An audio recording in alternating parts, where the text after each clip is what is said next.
Je vous demande beaucoup de concentration et de m'écouter avec beaucoup d'attention. Pendant que nous sommes sur la toile et que nous sommes divertis par des charognards de la communication, des mercenaires de la communication, des vendus, des cyber-terroristes, n'est-ce pas, qui sont affidés au RDR, qui sont des composants du RDR, qui sont des cyberactivistes alimentaires, qui sont dans la disposition du pancréas, de l'œsophage et de l'intestin grêle. Et ils ne sont pas dans un combat de libération, un combat de dénonciation des maux d'état de la société. Non, ils sont en train de faire du vuvuzela creux. C'est des problèmes de personnes, c'est des attaques sur les personnes. Ça, c'est pas ce que nous venons faire sur la toile. Ce qu'ici, les Ivoiriens, ils n'en parlent pas. Pendant que nous sommes en train de parler ici, l'argent de l'Ivoirien est en train d'être siphonné par ces régimes de voleurs, de pilleurs et de malfrats. Vous voyez, les mots que j'emploie, sont des mots qui sont typiquement politiques et qui sont dans les dictionnaires de Larousse. Donc, ce n'est pas des injures. Donc, il faut souvent demander à ces personnes-là que quand Soleil de Paris parle, si moi je suis provoqué, si ma page ici, il m'arrive souvent de répondre. Et je ne suis pas quelqu'un, je ne suis pas réactionnaire, mais je tic au tac. Si tu viens ici, mi bâtard sauter quoi. Moi, je n'ai pas le temps. Tu viens sur ma page, ce n'est pas limite de la lamentation, ce n'est pas une association, c'est qui dessus sur le de Paris. Tu viens ici, si je vois que je dois te chicoter, mi bâtard sauter. Si je vois que je dois se concentrer, je suis concentré. Et j'étais toujours concentré dans mon combat. Et donc, de façon technique, puisque j'ai pratiquement 3 sujets, ça je ne voulais pas aborder, mais je vais l'aborder pour ne pas perdre les sujets, pour ne pas perdre ce combat-là. Pardon, cette communication, je vais commencer avec vous, parce que j'ai déjà commencé avec acte 1, sur Facebook et YouTube. Et donc, je vais vous mettre au parfum, parce que quand je ne suis pas ici, je suis ailleurs. Voilà, moi, je ne suis pas concentré que sur Facebook, et pardon, sur TikTok. J'ai une concentration également sur YouTube et sur Facebook. C'est là-bas aussi que je me déploie. Et là même, vous avez vu sur ma page de Frapponneur, ça fait pratiquement 3 à 4 jours, je n'ai pas mis de podcast. Voilà, ça vous dit que vraiment, le temps souvent est compté. Quand j'ai dit ça, nous avons déjà positionné une vidéo, mais je vais vous expliquer c'est encore je suis au niveau de cette enquête, qui est une enquête rocambolesque. Il y a des personnes qui ont trouvé refuge en Côte d'Ivoire. Et si aujourd'hui la Côte d'Ivoire a une dette colossale, abyssale de 42 000 milliards, pour ne pas dire 43 000 milliards, cela est dû en partie à des ministres de M. Ouattara. Je dis bien à des ministres que nous avons répertoriés par le canal, je dis bien par le canal de l'aide DAF. De l'aide DAF, et ces DAF-là sont des corrompus jusqu'à la moelle épinière.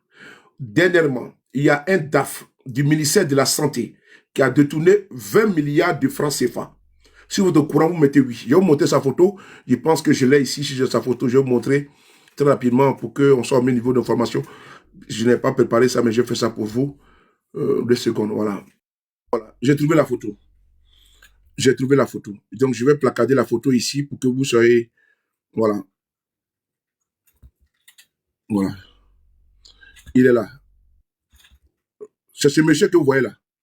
Lui qui est en boubou vert avec le chapeau blanc, c'est l'ancien DAF, on va dire le DAF du ministère de la Santé de Côte d'Ivoire. Il est actuellement, ils ont mis les grappins sur lui et il se retrouve en prison, précisément à la Maca. Ce monsieur, à lui seul, a détourné la bagatelle somme de combien? De 20 milliards de francs CFA. Je dis bien 20 milliards de francs CFA. Vous convenez avec moi que cet individu ne peut pas lui seul détourner 20 milliards de francs CFA. On ne parle pas de 20 millions. On ne parle pas de 200 millions. On ne parle pas de 2 milliards. Mais on parle de 20 millions. Donc, ce monsieur que vous voyez qui est en boubou blanc, qui a été félicité, parce que ce que vous voyez entre ses mains ici, là, regardez ici, c'est une récompense. C'est une félicitation qui a été... Bon, on y va. Donc, on continue. Vous convenez avec moi que ce monsieur, lui seul, ne peut pas détourner la somme de 20 milliards de francs CFA. Lui qui est en boubou vert. Et ce que vous voyez entre ses mains, là, il était récipiendaire d'une récompense, c'est-à-dire de félicitations, parce que ce monsieur travaille bien. Donc, il travaille bien, et donc il est parti montrer son prix à son ministre. Celui qui est là. Lui que vous voyez à côté, c'est Pierre Dimba. Pierre Dimba est le ministre de la Santé de Côte d'Ivoire. Et donc, lui qui est à sa droite là, c'est le DAF, le directeur des affaires financières du ministère de la Santé. Lui seul, il a pris 20 milliards de francs CFA. Et je vous dis, c'est même si on vous dit que ce monsieur-là, lui seul a pris 20 milliards, vous pouvez croire. C'est fin d'année passée là, c'est décembre là, mois de décembre, janvier là. Oui, fin décembre, début janvier. Voilà, si ma mémoire est bonne, c'est là qu'il a été pris. Il a été pris, il quittait d'un voyage et puis il a été cueilli à l'aéroport. Donc, c'est lui que vous voyez là. Actuellement, je trouve à la Maca. Mais si on vous dit, à vous, techniquement, matériellement, que ce monsieur peut détourner 20 milliards, lui seul, vous pouvez croire à ça. Il pense que vous ne pouvez pas croire, vous n'êtes pas dupe pour croire à une telle, n'est-ce pas, comment dire, énormité. Donc, ce monsieur ne peut pas détourner à lui seul 20 milliards de francs CFA. Après avoir dit ça, quand il dit qu'il n'y a pas de lui seul de 20 milliards, parce qu'il y a une complicité. Et cette complicité, elle est faite comment? C'est là maintenant, je vais vous dévoiler le poteau rose, où nous avons ciblé des Maliens comment dire, réfugiés en Côte d'Ivoire, pour certains, des hommes d'affaires sous Ibeka, qui, en fuyant, n'est-ce pas, le Mali, sont partis avec leurs cantines, avec des cantines de liasses de billets. Ils sont partis avec des milliards de l'État malien. Donc, cet argent-là, il faut bien le faire travailler. Il faut bien le blanchir. Et qu'est-ce qu'il faut faire? Alors, ils ont trouvé, n'est-ce pas, la parade. La parade signifie à faire quoi? Attendez, je vais charger mon téléphone là. Pour pas ça me lâcher en coup de route. Mais c'est quoi ce bazar là? C'est vrai que tu as me laisser? Oh, c'est quoi ce truc-là? Allez, rentrez là-bas. Ils ont trouvé la parade. La parade consiste à faire quoi? À travailler avec les DAF. Avec les DAF, merci beaucoup Sophie, à travailler avec les DAF, merci Huguette, à travailler avec les DAF des différents ministères. Ils ont créé un réseau de mafieux. Et ce réseau de mafieux consiste à faire quoi? Les ministres, plusieurs ministères qui ont été identifiés de Alassane Ouattara. Parce que quand tu as entendu voleur, on va t'appeler voleur. On va mettre le son. Voilà, c'est important parce que c'est inspirant. Nous sommes aujourd'hui en train de parler sur une situation qui est vraiment rocambolesque. Qui est vraiment rocambolesque. C'est une situation qui a été, c'est un réseau de détournement de deniers publics. Voilà, qu'est-ce qu'ils ont fait? Qu'est-ce qu'ils ont fait? Je vais vous expliquer la situation, comment ils ont mis en place une grosse mafia qui est aujourd'hui chapeautée par certains ministres et certains DAF. Et les ministres travaillent de concert avec les DAF, parce que vous savez que les DAF rendent compte aux ministres. Les DAF, ils sont détachés dans les ministères. Et nous avons pu répertorier comme ça plusieurs ministères qui sont dans ce réseau-là. Ce réseau qui fait sortir. Comment tu vas, Daniel? Je sais que tu as bien. Il fait sortir des milliards dans les caisses de l'État de Côte d'Ivoire. Je parlais ici avant qu'on m'annonce, on me dise où est le micro de la République. Donc il fallait que j'aille chercher le micro de la République afin qu'on puisse continuer notre live. Donc le micro de la République a quand même pris pratiquement 10 minutes. Donc là, il y a 10 minutes de flottement pour qu'on puisse brancher le micro de la République et continuer de façon sereine notre communication. Merci beaucoup, princesse. Et donc je vous disais comme ça, le monsieur que vous voyez qui est en vert là, le monsieur que vous voyez là, lui qui est là, 2 secondes, je n'arrive pas à capter sa photo. Chut, sa photo là, il est là. Je n'arrive pas à agrandir. Oh là là. Bon, vous le voyez en tout cas. Voilà, vous voyez. Vous voyez, non? Vous le voyez, le monsieur qui est en vert. Voilà, c'est le DAF du ministère de la Santé. Voilà, c'est le DAF du ministère de la Santé. Et à l'heure où je vous parle, ce monsieur se retrouve en prison, précisément à la Maca. Parce qu'il faut bien trouver, comment dirais-je, un cobaye pour qu'il serve, n'est-ce pas, d'exemple, pardon. Même dans les laboratoires, et quand on veut tester certains médicaments, on prend des souris et on prend également des cobayes. Donc lui, il faut qu'il serve, n'est-ce pas, d'exemple. Et donc, qu'est-ce qu'il faut faire? Dans le maillon, on prépare dans la chaîne de détournement, il fallait couper une tête. Et donc, la tête qui a été coupée, c'est celle de ce monsieur qui est en vert, qui tient entre les mains le prix de meilleur DAF de Côte d'Ivoire, avec le trophée qui va avec. Mais ce qui est surréaliste, pas du lunaire, ce monsieur est à la tête, on a compté au bas mot, 20 milliards de francs CFA qu'il a détourné. Lui qui est là en vert. Et lui qui est à côté de lui, c'est son ministre de tutelle, monsieur Pierre Dimba, qui est ministre de la Santé de Côte d'Ivoire. Est-ce que vous pouvez croire que ce monsieur peut détourner 20 milliards de francs CFA sans que son ministre ne soit au courant? Je ne pense pas, je ne crois pas. Ça descend, ça monte, c'est pas grave, c'est TikTok, donc tapotez seulement. Ça va monter, ça va descendre, tapotez seulement, parce que, vous voyez, nous sommes signalés, c'est pas bien grave. Est-ce que vous, si on vous fait, c'est sous le de Paris toujours, sous le de Paris, avec le micro de la République. Ce micro, il est le seul micro de la République. C'est moi qui le détiens. Et c'est un micro portatif. Et partout où nous allons partir avec ce micro. Parce que ce micro va servir. Il va servir à desservir les intérêts mafieux de ce régime moribond qui est en Côte d'Ivoire. Donc, c'est votre micro. Donc, vous l'appropriez. Donc, si je fais un direct, vous constatez que le micro n'est pas à sa position, n'est pas à sa place, vous pouvez réclamer votre micro, le micro de la République. Donc, ce monsieur qui est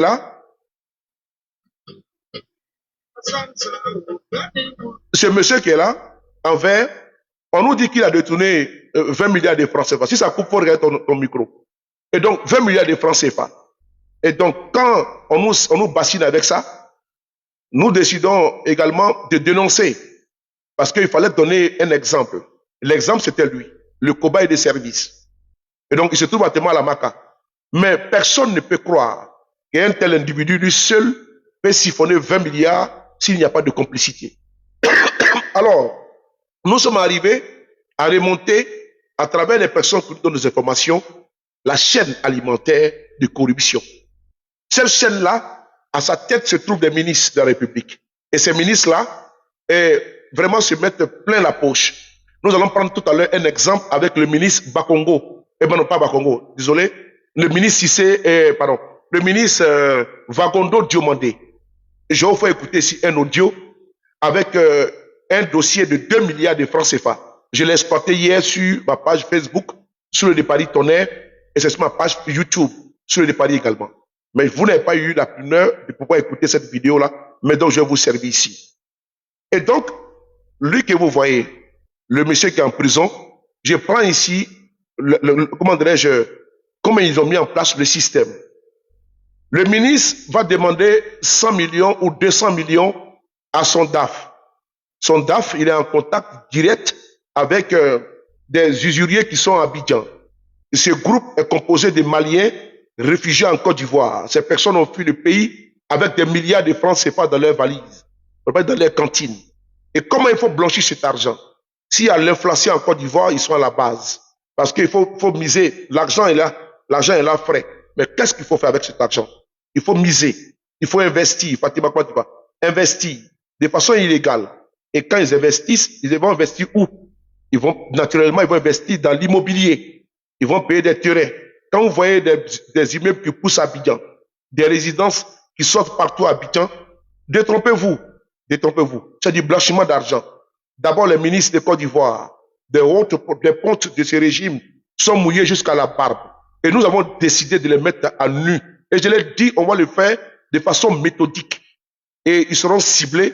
Et je pense qu'on va pouvoir donner du travail au pôle économique de Côte d'Ivoire. C'est important. On va leur donner du boulot avec les dossiers de la République. C'est comme ça qu'on va les dénoncer au fur et à mesure. Nous avons également un dossier concernant un réseau de vol de véhicules d'un individu qui est proche de M. Fabrice Sawignon. C'est un autre dossier que nous allons exploiter plus tard. Mais comme les dossiers sont beaucoup, les dossiers, il y a vraiment un embouteillage au niveau des exploitations. Vous savez que ces genres de sujets, j'aime les faire moi seul. Au nom de la confidentialité, au nom de la sécurité des personnes qui m'envoient des informations, pour ne pas les mettre en danger, je partage l'information, elle est exclusive. Donc je la garde à moi et je ne distribue pas, je ne donne pas leur identité parce que la confiance n'exclut pas le contrôle. Si jamais j'en parle, les personnes peuvent être mises en danger. Donc j'assume pleinement cette responsabilité sécuritaire de ces personnes-là. Il y a un individu qui est en bas, il faut le bloquer parce que lui, il est partout en train de, je le vois, voilà, il faut le bloquer. Il a écrit un nom, n'est-ce pas, avec des lettres. C'est un indigne, un fils indigne, d'une mère indigne, qui refuse de s'assumer. Donc il faut le bloquer. Le modérateur, il y a un individu, son commentaire n'est pas affiché. Bloquez-le pour qu'on puisse passer à autre chose. Merci beaucoup pour votre efficacité. Partagez est à côté. Et donc je vous disais tantôt que la chaîne de commandement, mais comment tu vas? La chaîne de commandement, elle vient du ministre. Et le ministre, lui, il donne l'ordre à son DAF. Le DAF, lui, il contacte, n'est-ce pas, la personne qui doit débourser la somme de 200 millions ou 300 millions de francs CFA que le ministre a besoin pour son besoin personnel. D'ailleurs, vous avez écouté cette vidéo qui aujourd'hui fait jaser, fait couler beaucoup d'encre à travers le monde. Cette vidéo de cuissage de monsieur Fagondo Diomandé. On écoute ensemble, s'il vous plaît. Écoutez. Pour ambassadeur de la CEDEAO en Côte d'Ivoire, ambassadeur fantastique, bordel international, pétard celui, maîtresse du ministre Fagondo, 10 ans des ministres et des ambassadeurs, 10 ans de l'ex-capitaine des éléphants, qui est aujourd'hui marié à un gars qui ont pris les États-Unis pour fraude bancaire et blanchiment d'argent. C'est faux, c'est vrai ou bien c'est faux? Bordel de toi. L'argent qui se procède sur ma base là, c'est M. Fagondo qui a donné. Regardez la plaque. Elle a quand vous montrer les papiers de cette voiture. Il t'a fermé en ce moment-là. Une voiture qui coûte pratiquement près de 30 millions de francs CFA.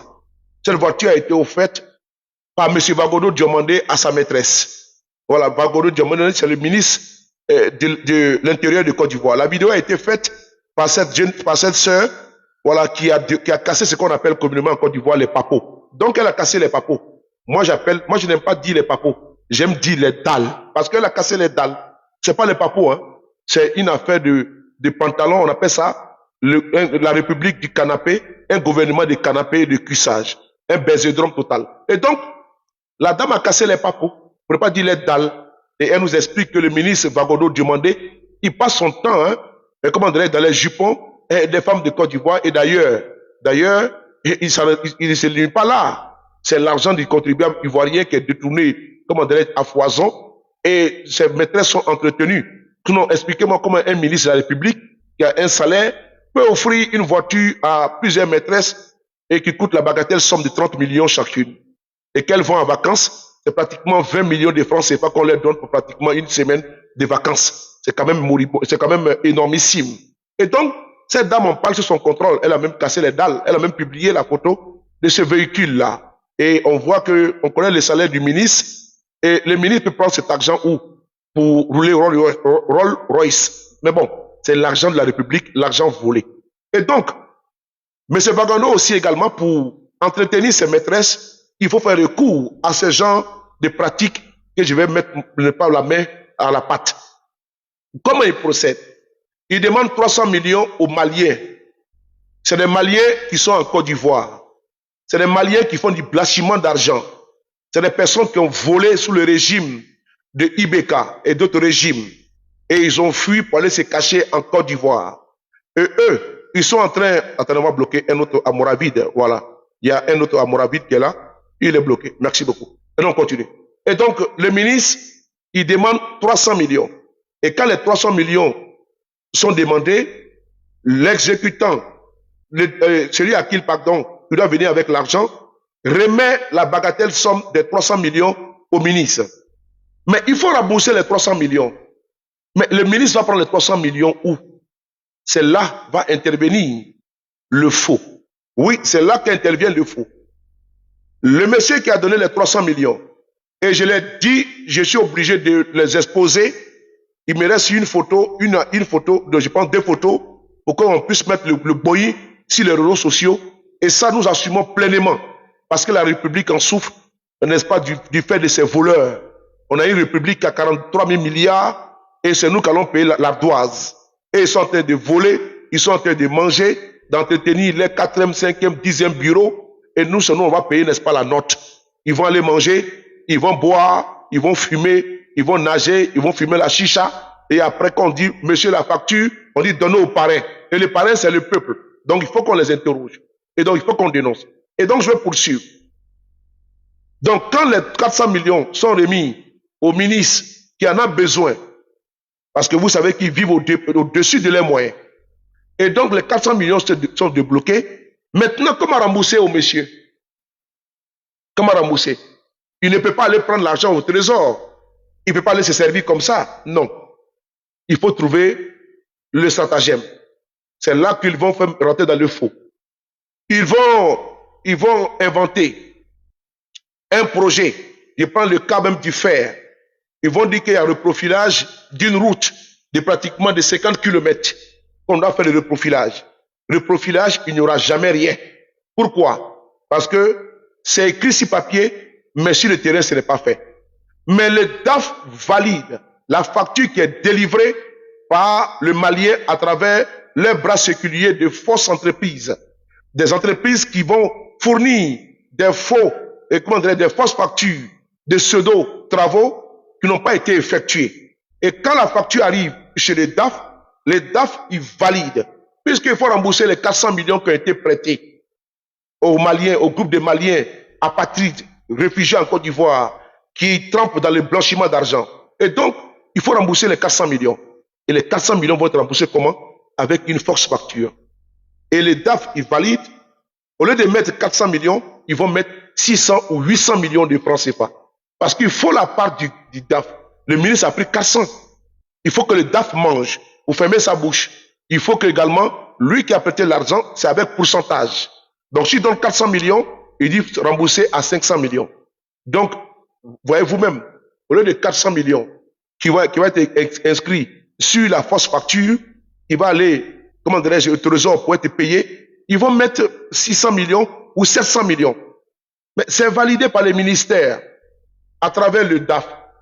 Mais c'est validé par le ministre lui-même qui est en complicité. Mais la facture est payée.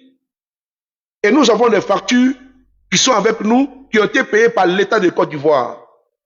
Et quand nous allons vous produire ça, c'est-à-dire les factures avec les têtes de gondoles qui ont siphonné dans les caisses de l'État, mais vous serez choqués parce que vous allez voir que, je vais vous donner un exemple des travaux qui ont été, je prends le cas au niveau il y a un rapport qui a eu lieu la fois dernière, les rapports de la Cour des comptes de Côte d'Ivoire. Dans ces rapports-là, ils avaient dit qu'il y a des travaux qui n'avaient pas été effectués au ministère des Affaires étrangères quand Kanda Camara était ministre. Sans oublier au niveau de Trècheville, au CHU de Trècheville, ils avaient dit qu'il y a des travaux qui devaient être faits de 500 millions et autres qui n'ont jamais été faits. Allez-y lire les rapports accablants de 2024 de la Cour des comptes, des travaux qui n'ont jamais été effectués. 38 milliards de l'Agence française de développement. Et la Côte d'Ivoire devait la somme de 38 milliards à l'Agence française de développement. Ils ont dit que ce n'est pas la peine. Il faut rediriger ce montant-là à un autre projet en Côte d'Ivoire. Mais ce projet n'a jamais été effectué. C'est écrit dans les rapports de la Cour des comptes. Et c'est comme ça, de façon frauduleuse, que cet argent a disparu. Et tous les travaux qui ne sont pas effectués, l'argent va où? L'argent est détourné par ce stratagème-là. Le ministre demande 200 millions de francs CFA. Le DAF s'exécute. Il rentre en contact avec ces Maliens qui sont établis en Côte d'Ivoire. Les Maliens viennent avec 100 millions demandés par le ministre et c'est mis à sa disposition. Maintenant, comment il faut rembourser? C'est rembourser comment? Il faut faire une fausse facture et cette fausse facture, elle est doublée ou elle est quadruplée. Le DAF, il prend sa part, le ministre prend sa part, l'usurier prend sa part. Mais qui paye la facture? C'est vous qui payez la facture. Je dis bien 90% des ministres et des DAF de M. Ouattara sont impliqués dedans. Ils peuvent nier, mais Dieu merci, nous avons pris le soin de boucler l'enquête. Et donc là maintenant, c'est même pas la peine. J'ai eu des échos, j'ai eu des appels, mais ne vous fatiguez pas. Je suis désolé, dès l'instant on embrasse. J'ai déjà commencé, vous avez vu que je n'ai pas fait marche arrière parce que personne ne peut nous influencer. On a décidé de ne pas tomber dans les pièges de ceux-là même qui veulent nous approcher et puis nous laisser dire non, faut pas continuer ça, faut laisser tomber. Non. Je pense qu'à un moment donné, il faut être vraiment neutre, il faut être transparent. On ne peut pas dénoncer les gros bonnets et laisser les petits bonnets également se servir sur la tête n'est-ce pas, du contribuable ivoirien. Mieux encore, je vais vous montrer encore une autre image. Cette image a été placardée au fer, au fond d'entretien routier. Je prends ici le cas d'un monsieur, Lassine Diaby, à l'époque, je ne peux pas dire le fer, comment dirais-je, généralement. Au fer, là-bas, il y a beaucoup de milliards qui sortent dans les caisses de l'État. Oui, le fer. Il y a certains ministères qui sont vraiment des ministères à siphonner, à pomper frauduleusement l'argent du contribuable ivoirien. Outre le détournement et la corruption à travers les obtentions pour rentrer, à la douane et autres. Vous avez vu un concours de la douane qui a été un concours privé, qui était exclusif aux membres du RADP, 400 personnes. Mais outre ça, le RDR a vraiment saccagé la Côte d'Ivoire. Et je vais vous montrer une photo, puisque ce que je vais vous dire ici, je vais vous montrer une photo, parce que la campagne a lieu. Vous allez voir que c'est même placardé au fer, au fond d'entretien routier de Côte d'Ivoire. C'est placardé là-bas. Et pourquoi ils l'ont fait? Parce qu'ils se sont rendus compte qu'il y a des projets qui ont été payés et les projets n'ont pas été faits. Je dis bien. Et les projets n'ont même pas été réalisés. Et j'espère que, je pense qu'ils ne vont pas lever la fiche, parce que moi j'ai déjà la fiche, donc c'est même pas la peine. Donc ne courez pas pour aller nettoyer vos bureaux, parce que tout est déjà dans les sacs. Voilà, ne nettoyez pas vos bureaux. Dès l'instant où on veut entrer sur un sujet, on préfère être sûr qu'on a déjà bouclé derrière la porte. Donc si vous venez prendre les restes, c'est pas un problème. Voilà, le lieu du crime est déjà, nous sommes passés au peigne, on a passé le lieu du crime au peigne fin, et vous ne pouvez pas récupérer, comment dirais-je, comment dirais-je, les preuves. On va vous montrer ici une image qui est celle-là. Vous allez voir que ça corrobore avec nos dits. Cette image, c'est celle-là. C'est l'image qui est là. Mais je n'arrive pas à l'agrandir. Oh. Je n'arrive pas à l'agrandir. Je ne sais pas comment faire ça. Je ne sais pas, je n'arrive pas à l'agrandir, la photo là. Oh. Attendez. Je vais enlever les commentaires pour voir. Je n'arrive pas à l'agrandir. Oh. Voilà. Donc, je vais faire comme ça. Voilà, c'est bon. Voilà, très bien. Voilà, très bien. Vous pouvez mettre le commentaire. Non, laissez le commentaire comme ça. C'est écrit ici, stop à la fraude. Stop à la fraude. Nous sommes ici au FAIR, Fonds d'entretien routier de Côte d'Ivoire. C'est écrit ici, faites attention. Stop à la fraude. On va lire ensemble. Entre guillemets, valider des travaux non réalisés ou mal faits. 2 points, c'est frauder. Bouton la fraude hors du quoi? Du FAIR. Je répète encore, on va lire ensemble. Cette campagne qui a été placardée au sein du FAIR, c'est parce que ces pratiques existent au FAIR. Effectivement, ils sont dans notre ligne de mire parce que il y a pratiquement des dossiers que nous avons reçus avec des personnes citées, nommément d'ailleurs. Ces personnes-là ont validé des travaux qui n'ont pas été réalisés. Mais l'argent a été payé par l'État de Côte d'Ivoire. Si la Côte d'Ivoire aujourd'hui a pratiquement 43 000 milliards de dettes, ce n'est pas fortuit, ce n'est pas anodin, c'est à cause des travaux non réalisés. C'est comme ça que les DAF qui ont pris de l'argent à la demande des ministres, les 100 millions, les 150 millions, les 200 millions, comment dirais-je, pour les projets personnels et autres, sont obligés de faire de fausses factures pour soi-disant des travaux, mais ces travaux ne sont pas réalisés. Mais les factures sont validées et payées par l'État de Côte d'Ivoire. Vous avez vu la campagne là? Stop à la fraude. Valider les travaux non réalisés ou mal faits, c'est frauder. Pourquoi ils le disent? Parce que il y a des travaux qui n'ont jamais été réalisés alors que ces travaux ont été payés par l'État de Côte d'Ivoire. Oui, je le dis encore une fois de plus, il y a plusieurs travaux qui ont été organisés, qui n'ont pas été réalisés, mais factures payées. Il y a également des travaux qui ont été mal faits, mais factures payées. Il y a également des surfacturations. Il y a des fournisseurs de l'État qui travaillent en complicité avec certains DAF. Au lieu de 50 millions, c'est pratiquement 200 millions. Et les DAF à sa part, le ministre à sa part. Je dis bien, outre encore ces réseaux où il n'y a même pas de travaux qui sont faits, il y a des fournisseurs de l'État en complicité avec les ministres lors des colloques et autres, les séminaires qu'ils organisent. Je le dis encore une fois de plus, le montant pour les séminaires, c'est 20 millions, mais on se retrouve avec 150 millions de factures qui est délivré et payé par l'État de Côte d'Ivoire, le ministre à sa part et le DAF à sa part, sans oublier les autres complices de la chaîne alimentaire, on leur part du gâteau. Donc, ce dossier-là, nous avons également reçu un autre signalement concernant M. Cissé Bakongo. Eh ben, pourquoi Bakongo vient de ma tête là? Concernant M. Vagondo Diomandé, outre le dossier de cette dame, où M. Vagondo, il va à fond la caisse, et quand il dit à fond la caisse, il va vraiment à fond la caisse, avec des véhicules offerts à ses maîtresses, avec des millions offerts à ses maîtresses. Elle-même, elle a dit qu'elle est prête à casser encore les dalles parce qu'elle a les preuves. L'ambassadrice de la CDA en Côte d'Ivoire était la maîtresse de Vagondo et Vagondo la mettait vraiment au ciel. Et nous avons également identifié une autre encore qui est prête-nom de M. Vagondo. Elle est une influente dame du RHDP, qui est une de ses maîtresses également. Nous, on ne parle pas des maîtresses ou ça ne nous intéresse pas, mais je le dis encore une fois de plus, elle aussi, elle sert de relais de blanchiment d'argent de M. Vagondo Diomandé, l'actuel ministre. Et je pense qu'il faut qu'ils attachent vraiment les ceintures parce qu'on va vraiment décoller à fond la caisse. On va vraiment décoller comme la fusée d'Elon Musk qui va sur Jupiter ou bien sur Mars. On va décoller.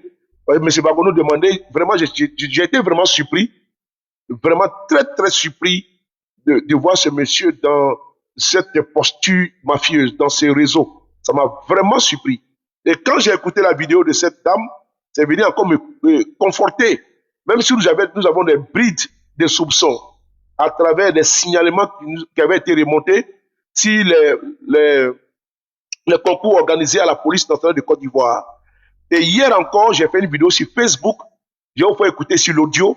Ça concerne maintenant 2 milliards de francs CFA. Les 2 milliards de francs CFA, c'est encore un autre individu qui sert de relais à Vagondo Diomandé, qui est le bras séculier de blanchiment d'argent de M. Vagondo Diomandé. Je vais vous faire écouter l'audio. C'est important. Je vais vous faire écouter l'audio. 2 secondes. J'espère trouver l'audio parce que hier, j'ai vu que je vais laisser mon WhatsApp sous le départ. Voilà. Mon WhatsApp parce que j'ai vu que 2 secondes.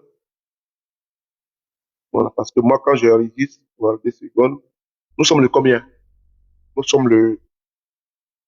J'espère que je vais trouver ça. Si je ne trouve pas ça dans mon téléphone, sur ma page Facebook, je vais trouver. Le 22. Donc le 22, c'est trop. De mon WhatsApp ici. WhatsApp ici.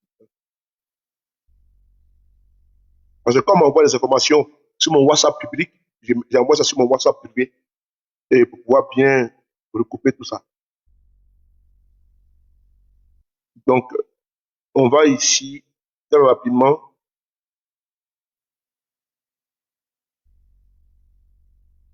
Bon, je vais couper mon micro pour pas qu'on puisse écouter pour voir si c'est vraiment l'audio. Je vais couper mon micro pour pas qu'on puisse et puis balancer quelqu'un.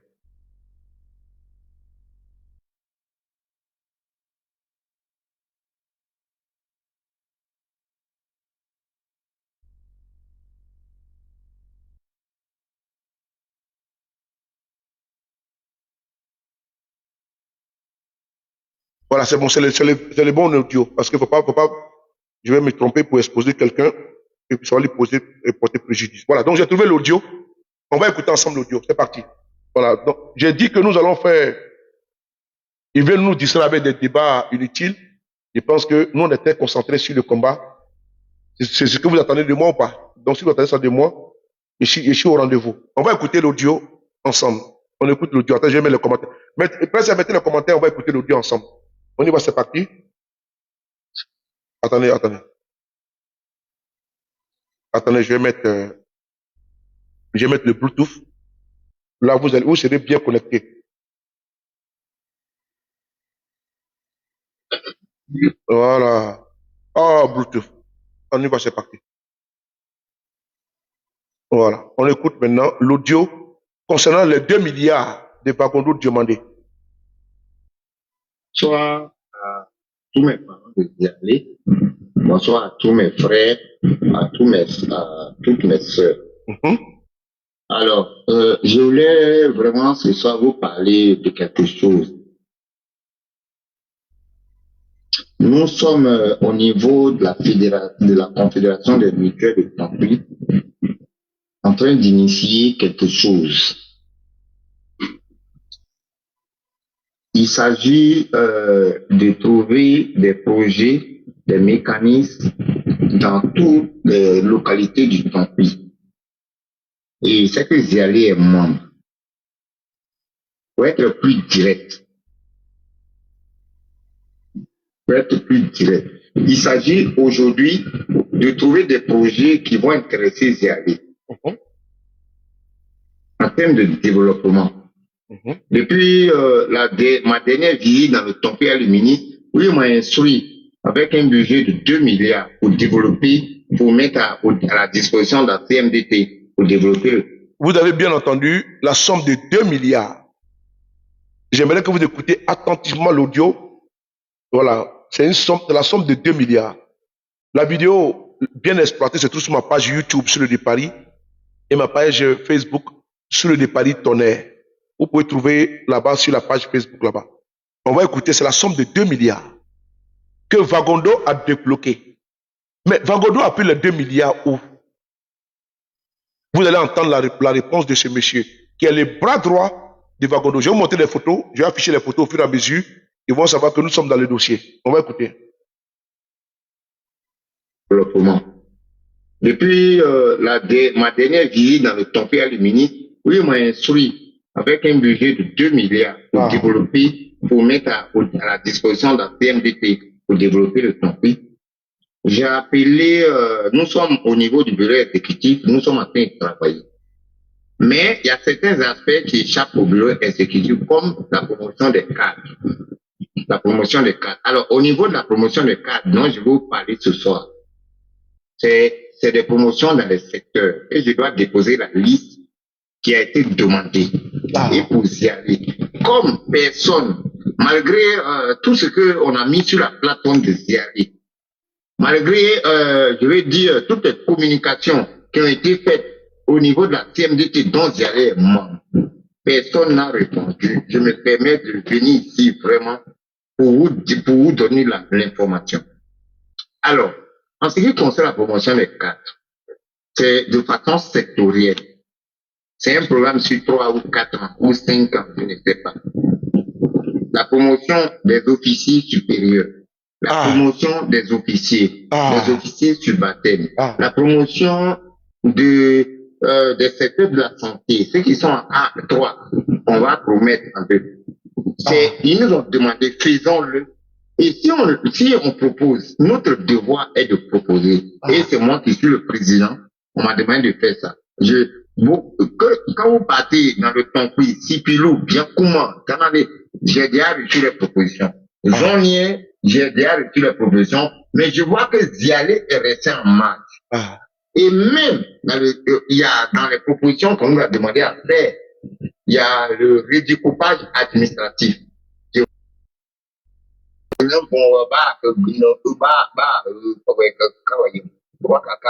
Sinon, le projet régional m'a été confié. Voilà. Donc, moi, je vais mettre 1 ou 2 personnes de Ziari dans le bureau exécutif. L'objectif aujourd'hui, j'attends Ziari. Faites-moi des propositions. Les thématiques qui ont été retenues, on a mis sur la plateforme de CMDT. Il y a beaucoup de personnes de Ziari qui sont sur cette plateforme. Je ne vois aucune proposition. Franchement, c'est une déception pour moi. Et je prends mes responsabilités pour proposer des choses. Voilà. Je prends mes responsabilités pour proposer des choses. Donc, à tous y aller pour la promotion des cadres. Vous me contactez inbox. On a dit hier à la réunion, on n'en parle pas officiellement parce que c'est quelque chose qu'on ne doit pas officialiser. Donc, pour toutes les personnes qui ont besoin de promotion, j'ai besoin de la liste des jeunes, je les mets dans le groupe des jeunes, les femmes, tout ça, AGR, activité génératrice de revenus. Il y a des thématiques que le pouvoir nous a demandé de faire. Ils sont prêts. Mais si vous voulez 10 milliards, ils vont nous donner. S'il vous plaît, y allez. Il faut que vous rentrez dans les rangs, s'il vous plaît. Et je ne sais pas qui on va mettre au demande de ça. Je préfère, alors, ma proposition serait de mettre le président des jeunes, Michel, à contribution. Et puis, j'attends ton appel. Je vais lui donner des instructions pour préparer le document des alliés. Sinon, toutes les autres mutuelles, que ce soit Douatou, Janani, partout, Tipilou, ont déjà soumis les documents. Donc, Michel, si tu m'entends, appelle-moi. Je vais te dire comment on doit concevoir ce document. Merci beaucoup. Vous avez entendu, hein? Nous sommes ici plein dans un réseau qui a été mis en place par M. Bagondo Diomandé avec son bras droit. Ils sont là sur la photo.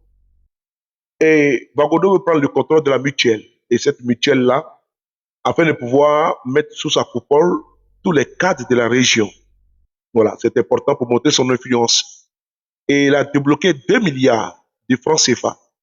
Vous avez bien entendu, 2 milliards de francs CFA. Mieux. Si vous avez prêté attention à l'audio, ceux qui ont dit d'envoyer les dossiers des cadres pour faire leur promotion. Après la promotion canapé, du gouvernement canapé, c'est la promotion par favoritisme. On favorise des coquins, des copains, des consanguins. On vous dit d'envoyer ce n'est pas au mérite.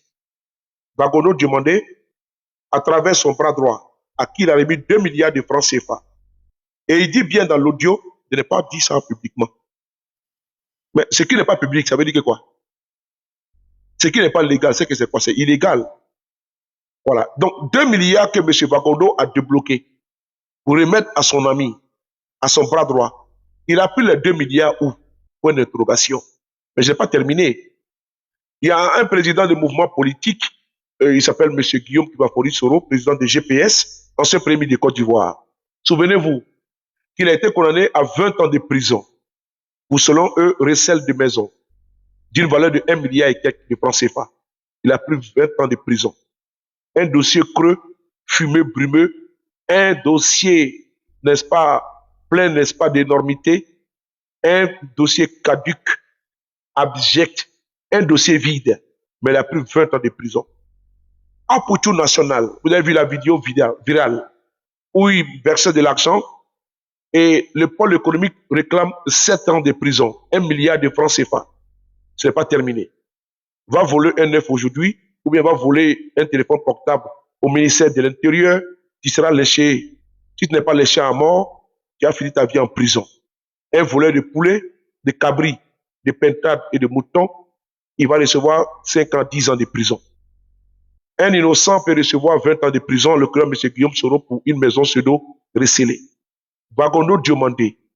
Depuis quelques jours, les révélations surabondent et les preuves sont là. Les preuves sont légion. Nous avons la révélation de la dame, qui est sa belle-sœur, qui nous révèle que le ministre arrose à coups de millions et de véhicules sa maîtresse. Elle n'est pas la seule. Je dis bien, elle n'est pas la seule. Il y en a qui gravitent autour d'elle, sans oublier même des femmes qui gravitent autour d'elle. La fois dernière, j'ai vu que j'ai fait... Bon, bref, je n'ai pas parlé de ça parce que ce n'est pas important. On ne va pas se limiter sur les détails. Les petits esprits parlent des gens, les moyens esprits parlent des événements et les grands esprits parlent des idées. Il faut qu'on avance. Et donc, Vagondo demandait au niveau du ministère de l'Intérieur, pour être policier en Côte d'Ivoire, il faut que tu payes. Il faut que tu mets la main à la patte, à la poche. Et c'est important, c'est capital. Ce n'est plus au mérite. Et le concours de la douane, où il y a eu 400 individus qui ont été repêchés de façon, comment dirais-je, exceptionnelle, à travers un concours exceptionnel, un concours privé, qui est censé être un concours d'État, concours public. Vous l'avez vu ici. Ces personnes-là, c'était sous la coupole, le magistère de Anne Désiré Oulouto et notre jeune frère, Jean Kwasi, a été mis en prison à cause de ça. Frère de sœur. Vagondo demandait, outre ça, vous avez la somme de 2 milliards de francs CFA qui a été débloquée. Outre ça encore, on demande qu'on puisse mettre des personnes à des postes en responsabilité en Côte d'Ivoire, dans l'armée, dans la police, dans la gendarmerie. Mais le dossier, c'est en dessous de la table. Ce n'est pas la méritocratie. Je répète, ce n'est pas la méritocratie. Je pense que quand tu vas avoir une promotion à ton travail, c'est au nom de ton expérience, au nom de ton ancienneté. Mais en Côte d'Ivoire, ce n'est pas ça. C'est la promotion, n'est-ce pas, on appelle ça même des entrejambes. C'est la promotion des coquins, c'est la promotion des militants, c'est la promotion des consanguins, c'est la promotion des frères, des fils, des nièces qui descendent sur les barres de fer aux États-Unis. Pour ne citer que celle-là, qui aujourd'hui fait la une des médias internationaux, qui aujourd'hui a fait rentrer, comment dirais-je, le sataniste Einstein dans la République ivoirienne à travers ce que l'on connaît son lot vraiment de curiosité, de monstruosité et de rabaissement de la République, d'affaissement des valeurs humaines. Donc, elle s'appelle Nina Keïta. Je n'aime pas dire Nina, parce que Nina, je pense affectueusement, tendrement à Nina la Lyon, qui est une combattante. Voilà. Mais l'autre Nina là, c'est pas du pareil, ou même ce n'est pas du même au pareil. C'est la République du favoritisme, parce que de l'oncle va bombarder une danseuse des barres de fer, DG, n'est-ce pas, DGA de la Pétrosie. Ainsi va la République. Voilà pourquoi je vous dis que ce micro est le micro de la République. Voilà. Donc, on continue. Vagondo demandait ici, c'est 2 milliards de francs CFA. 2 milliards de francs CFA. Après les 2 milliards de francs CFA, vous avez entendu que d'envoyer les dossiers. On envoie les dossiers et dans tous les corps, il y aura des promotions qui seront faites par Vagondo Diomandé sans passer par la case qu'il faut. Merci beaucoup. On va dire merci à l'entreprise, à ceux-là même qui dépensent vraiment pour encourager les uns les autres. Zurich, donc je pense qu'il mérite un whiskas et puis applaudis pour lui. Merci beaucoup à toi Zurich. Thank you very much. On va commencer à parler l'anglais on va dire UBU, toujours pas UBU, c'est une référence. Voilà, je vois UBU sur les chaînes de télévision en Côte d'Ivoire. Merci beaucoup à vous d'utiliser UBU et de penser à son concepteur. Lui qui est ici, votre humble serviteur, sur le départ des frapponneurs B52. Toujours combattu, mais jamais battu. Toujours défié, mais jamais filé. Voilà, c'est de ça qu'il s'agit. Donc, frère de sœurs, Marie, comment tu vas? Donc, on continue. Bagono demandait recrutement, promotion au sein de l'État de Côte d'Ivoire sans méritocratie. Ça a été dit dans l'audio. Et également, je vais poursuivre, au niveau du troisième cas, il dit de ne pas rendre ça public. Et nous avons, n'est-ce pas, des contenus de cette réunion dont il fait référence. Mais dans cette réunion, il y a des personnes qui ont parlé, mais si jamais je publie, je pense qu'il y a des gens qui vont se retrouver dedans, je n'ai pas envie. Donc, il préfère isoler la voix de son complice, celui-là même qui est le bras séculier, qui sert de blanchir, n'est-ce pas, l'argent de M. Bagono demandé. Pourquoi cacher aux Ivoiriens? Pourquoi un ministre, Bagono demandé n'est pas le ministre du RDR, n'est pas le ministre d'un clan, d'un côté. Il y a le ministre de la République de Côte d'Ivoire. Même si le régime de M. Ouattara n'est pas reconnu par l'ensemble des Ivoiriens, c'était un régime imposé, c'était un régime de fait, c'était un régime de facto. Voilà pourquoi on dit M. Ouattara était un président de la République de fait. C'était un président de facto. Et les mots vont, n'est-ce pas, les pesants d'or. Alassane Ouattara, il a la signature de la Côte d'Ivoire après avoir fait un braquage sanguinaire en 2020-2025 avec son lot de morts, décapitation, incendie, n'est-ce pas, d'un frère Dugomé Faras qui a été brûlé par les militants stipendiés, par les militants agressifs, barbares, cruels, monstruels, démoniaques, satanistes, sanguinaires du RDR qui ont brûlé Dugomé Faras à Nayo. Donc, ce régime-là. Donc, quand on dit que Bagondo demandait un ministre, c'est pas une reconnaissance tacite de leur pouvoir moribond. Ce n'est pas ça. Voilà, il faut mettre le mot à leur place. Quand je dis M. Ouattara est président de la République, je ne pas une reconnaissance de son 4e mandat. Voilà. Il est imposé à nous. Il s'est imposé à nous.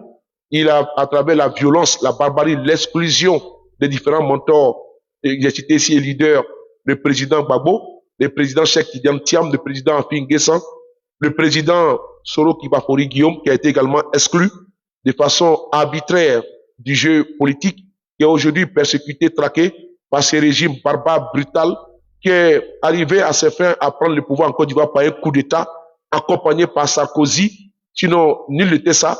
M. Ouattara ne serait jamais président de notre République. Parce qu'on a vu des opposants qui ont gagné des élections dans certains pays.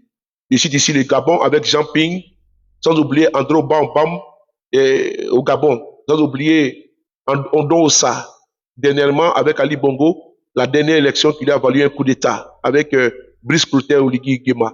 Mais ce n'est pas terminé. Quand vous allez au Cameroun, et pour la méthode politique, il y a John Fundi, dans les années 80, a battu à plate couture Paul Biya, il n'a jamais prêté serment, mais il a gagné les élections.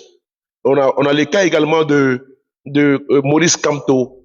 Maurice Kamto a gagné les élections au Cameroun, et la suite, on la connaît, Paul Biya s'est accroché au pouvoir avec son lot de morts. On a vu le cas avec Issa Chiroma Bakari. Issa Chiroma Bakari a gagné les élections au Cameroun dernièrement. Mais ce régime barbare, brutal, sauvage et ensauvagé de Paul Biya, ce régime satrapique, comment dirais-je, agonisant, comateux, comme Paul Biya lui-même, c'est sacrifice, cette momie qui s'agrippe au pouvoir avec le destin funeste que nous connaissons ce régime-là. Mais on a vu Paul Biya s'agripper au pouvoir et a massacré le peuple camerounais par centaines. On a vu ici des Soudas, on a vu ici les bras séculiers, les Loubards, on a vu ici les Nervis, c'est-à-dire que les microbes de Paul Biya tirés à vue, à bout portant. On a vu des chars déployés à Yaoundé, à Douala, à Yaoundé également, et dans beaucoup de localités, les Camerounais ont perdu la vie. Nous soutenons la dynamique au Cameroun, parce que le Cameroun souffre énormément du fait de Paul Biya, quelqu'un qui fait pratiquement 50 ans au pouvoir, qui a siphonné, qui a mis le Cameroun à sac, qui a pillé le Cameroun. J'ai été au Cameroun à plusieurs reprises, à maintes reprises. Et j'ai vu les conditions délétères, les conditions vraiment cataclysmiques au niveau du, n'est-ce pas, du routier. On a vu au niveau social. J'ai vu, il y a cela quelques années, je pense qu'il y a 5 ans, une jeune dame à l'hôpital de Douala qui était obligée, n'est-ce pas, de ventrer, comment dirais-je, qui a été éventrée hors de l'hôpital parce qu'il n'y avait pas de prise en charge. Le sang voilà, coulait à fond la caisse. Ça fait vraiment pitié. Paul Biya n'a absolument rien fait. Il passe le temps, nul n'était le combattant, la brigade anti-Sardina qui a délogé Biya de son hôtel à Bruxelles, comment dirais-je, en Suisse. Paul Biya passait pratiquement 8 mois en Suisse, à Genève, payé aux frais du contribuable camerounais.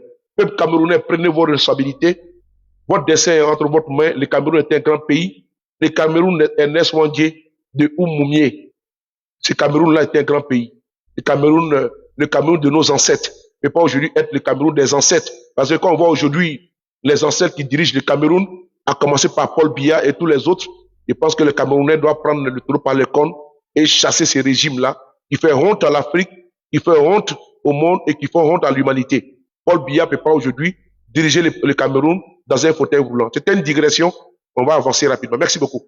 Et donc, on va continuer sur le dossier de Wagondo. Je pense que, si ce côté, vous avez compris, que Wagondo, pardon, il y a Oumniobé, Ernest Wandier. Merci beaucoup à toi. Merci beaucoup pour Oumniobé aussi. Voici tous ces combattants de la liberté au Cameroun, tous ces combattants de l'UPC, voilà, de l'UPC qui sont battus pour l'indépendance du Cameroun. Il faut aller s'imprégner de l'histoire de notre continent, hein. Un peuple sans histoire est un monde sans âme. Donc, il faut aller au Cameroun également. Il faut aller en Angola. Il faut aller partout en Guinée-Bissau. Il faut aller également, comment dirais-je, au Bénin, avec les Bio-Guerra qui se sont battus contre la pénétration également coloniale. Il faut aller se renseigner sur la reine Zinga en Angola qui s'est battue contre la pénétration comment dirais-je, portugaise. C'est aussi important, hein. Nous avons des guerriers, nous avons nos pères dévancés qui se sont battus avec courage et détermination, résilience contre la pénétration coloniale. C'est important. Le Congo en fait partie avec Patrice Emery Lumumba, qui a été vraiment décapité, hein, qui a été sauvagement assassiné. Voilà, c'est quand tu regardes les images de sa déportation, ça fait mal au dos, ça fait mal, n'est-ce pas, ça fait mal au cœur, et on a le froid dans le dos, hein, avec les récits qui est expliqué. L'avion même qui a servi à déporter Patrice Lumumba dans le Katanga, on a vu que cet avion n'a jamais redécollé. C'est devenu maintenant, c'est comme s'il a été cloué par Patrice Lumumba. Et c'est un lieu historique. Donc, on va revenir en Côte d'Ivoire avec notre situation domestique qui nous préoccupe, parce que même si on doit s'occuper des autres pays, il faut savoir que la Côte d'Ivoire, la situation, elle est délétère. Nous avons des rapaces qui aujourd'hui sont en train de siphonner dans les caisses de l'État, des bandits au col blanc, qui sont nourris par les contribuables ivoiriens qui vivent au crochet de l'État. Ça ne les suffit pas. Ils pillent systématiquement les caisses de l'État ivoirien. Donc, c'était le cas de Wagondo Dumandé que je vous ai expliqué. À travers cette mutuelle-là, Wagondo Dumandé a injecté 2 milliards de francs CFA de façon totalement et complètement illégale. C'est l'État de Côte d'Ivoire, l'État central, qui doit financer les associations, les fêtières associatives. Ce ne sont pas des ministres qui doivent financer. Comment dirais-je, les ministres ivoiriens prennent l'argent où pour vivre au-dessus de leurs moyens. Je pense qu'ils étaient en France, ils devaient rendre des comptes. Mais vous allez le voir, c'est eux qui sont parrains de tous les concerts. C'est eux qui vont dépenser des millions pour être députés. Mais attends, voici un ministre qui va dépenser 600 millions, 500 millions pour être député. Mais il y a un problème là. Le salaire des députés, c'est combien? Vous allez voir le DG Yacouba, qui était le DG du port d'Abidjan, aujourd'hui ministre. Et regardez les millions que ce monsieur a dépensé pour être député et aujourd'hui ne siège pas à l'Assemblée nationale. Il est aujourd'hui ministre. Bon, ces millions qui sont dépensés, où ils prennent cet argent-là? Mais pendant ce temps, toi qui me regardes ici, je te jure, que tu as fait, comment dirais-je, à la CIE, frère, ils vont le couper ton courant. Et c'est toi qui payes le courant des ministres, parce qu'ils ne payent pas l'électricité. Ils ne payent pas les carburants. C'est des fainéants qui sont payés par l'État de Côte d'Ivoire. C'est des fainéants qui sont entretenus par l'État. Si vous voyez qu'ils refusent de partir, parce que même les bermudas, les chaussettes, les brosses à dents, les pâtes dentifrice, tout ce qu'ils portent, tout ce qu'ils mangent, c'est laver même l'eau. Ils ne payent absolument rien. Donc, vous avez vu, ils vivent gracieusement au crochet de l'État. Comment vous voulez qu'ils puissent demander, qu'ils puissent partir? Mais ils vont vous chanter ici, comme par exemple des berceuses, en vous faisant croire que non, si on quitte le pouvoir, la Côte d'Ivoire va se briser, au nom de la stabilité, la lutte contre le terrorisme. Non, ils sont en train de... C'est une stabilité économique. C'est leur stabilité économique. C'est leur stabilité financière. C'est leur stabilité de privilèges. Ce n'est nullement la stabilité du peuple de Côte d'Ivoire. Parce qu'eux, ils sont au confort. Ils ne souffrent pas de délestage. Ils ont leur groupe électrogène. Ils ne souffrent pas de voyager. Les enfants, pour se faire soigner, ils vont en Europe. Ils vont partout dans le monde, sauf dans nos hôpitaux. Et donc, quand ils vous parlent d'être patriotes, d'aller dans vos hôpitaux, dans les hôpitaux mourois. Donc, souvent, même quand vous voyez des gens demander sur la toile, il faut les aider. Ils savent que nous sommes sociables en Afrique. Mais il faut les demander d'aller prendre la SEMU de M. Ouattara et d'aller se faire soigner. Parce qu'on ne peut pas nous vendre à coup de publicité que la SEMU fonctionne bien en Côte d'Ivoire. Et puis, on voit Apotou National devenir un docteur sur les réseaux sociaux. Ce n'est pas normal. L'assistanat, aujourd'hui, en Côte d'Ivoire, vraiment, ça atteint ce paroxysme. Et des gens même qui sont malades, ils sont obligés de faire recours aux réseaux sociaux. Et nous avons des hommes de bonne volonté, des âmes bénies, des hommes bien-nés. Voilà, la valeur de notre pôle le nombre d'années, comme Apotou National. Vous avez vu qu'Apotou, il a mis, comment dirais-je, sa notoriété, son influence dans la balance, et il arrive à collecter des fonds pour aider beaucoup de personnes. Il faut le saluer, c'est à saluer. Nonobstant, c'est un échec, ça démontre une fois de plus que ce gouvernement a échoué. Parce que pour même les femmes enceintes, elles ne sont pas prises en 100%, voilà, en Côte d'Ivoire, des maladies ne sont pas prises en charge en Côte d'Ivoire, mais on vous dit que la SEMU sont obligatoires dans notre pays. Mais en France, je ne suis pas sûr. Et ceux qui sont en France, que tu aies l'aide médicale d'État, qui est pris à 100%, tu n'avances rien. Que tu aies la SEMU, tu peux te faire opérer sans avancer 5 francs.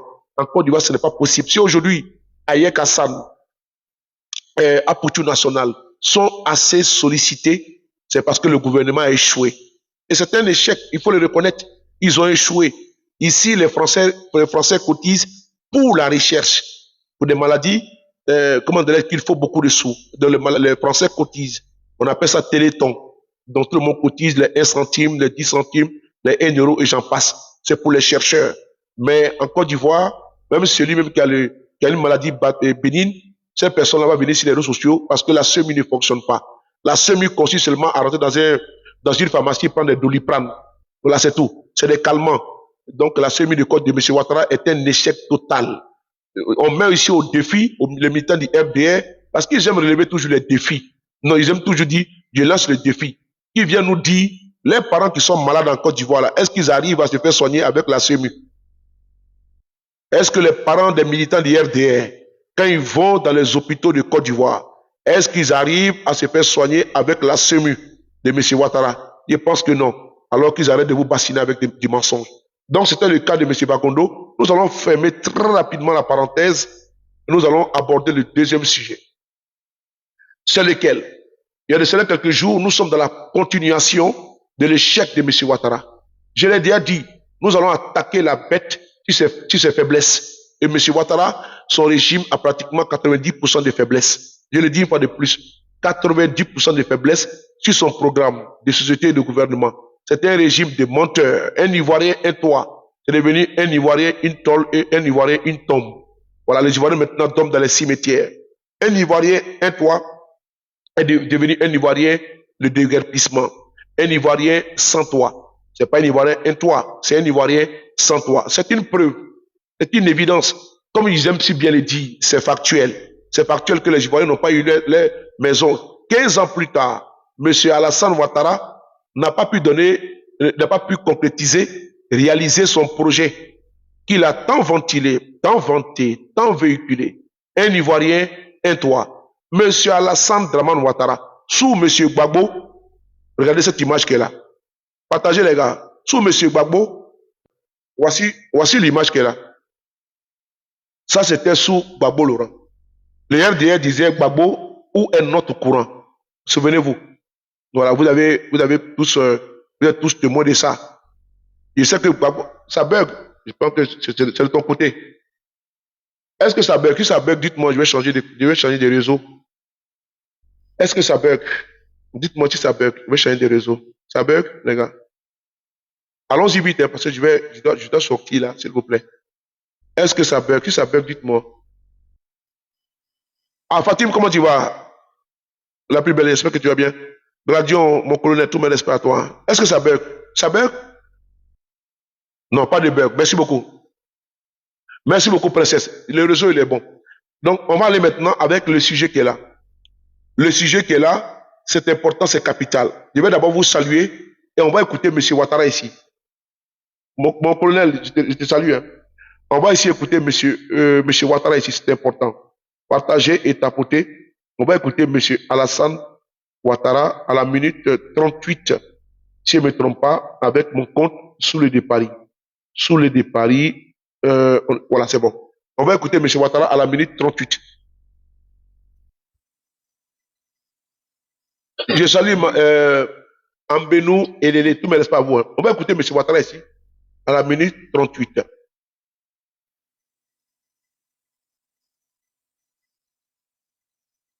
Voilà, minute 38. Écoutez-le. Ensuite, la sécheresse, on constate que beaucoup de plantations, notamment de manioc, ont été remplacées par du DBA. Puis, donc, alors, la baisse. Et plus comme pour le DBA, certaines personnes s'adonnent à faire de la rétention pour pouvoir faire la transformation au bon moment. Volume? Afin de maîtriser les prix et rendre les denrées de première nécessité abordables sur les marchés, c'est donc instruit le gouvernement de réglementer l'exercice des activités dans ce secteur pour démanteler les cartels et mettre fin aux spéculations. Ah ouais? Car nous savons qu'il y a des cartels. Le volume n'est pas bon? Attendez, donc je vais enlever ça là. Une seconde. Je vais enlever ça d'abord. Je vais enlever ça d'abord.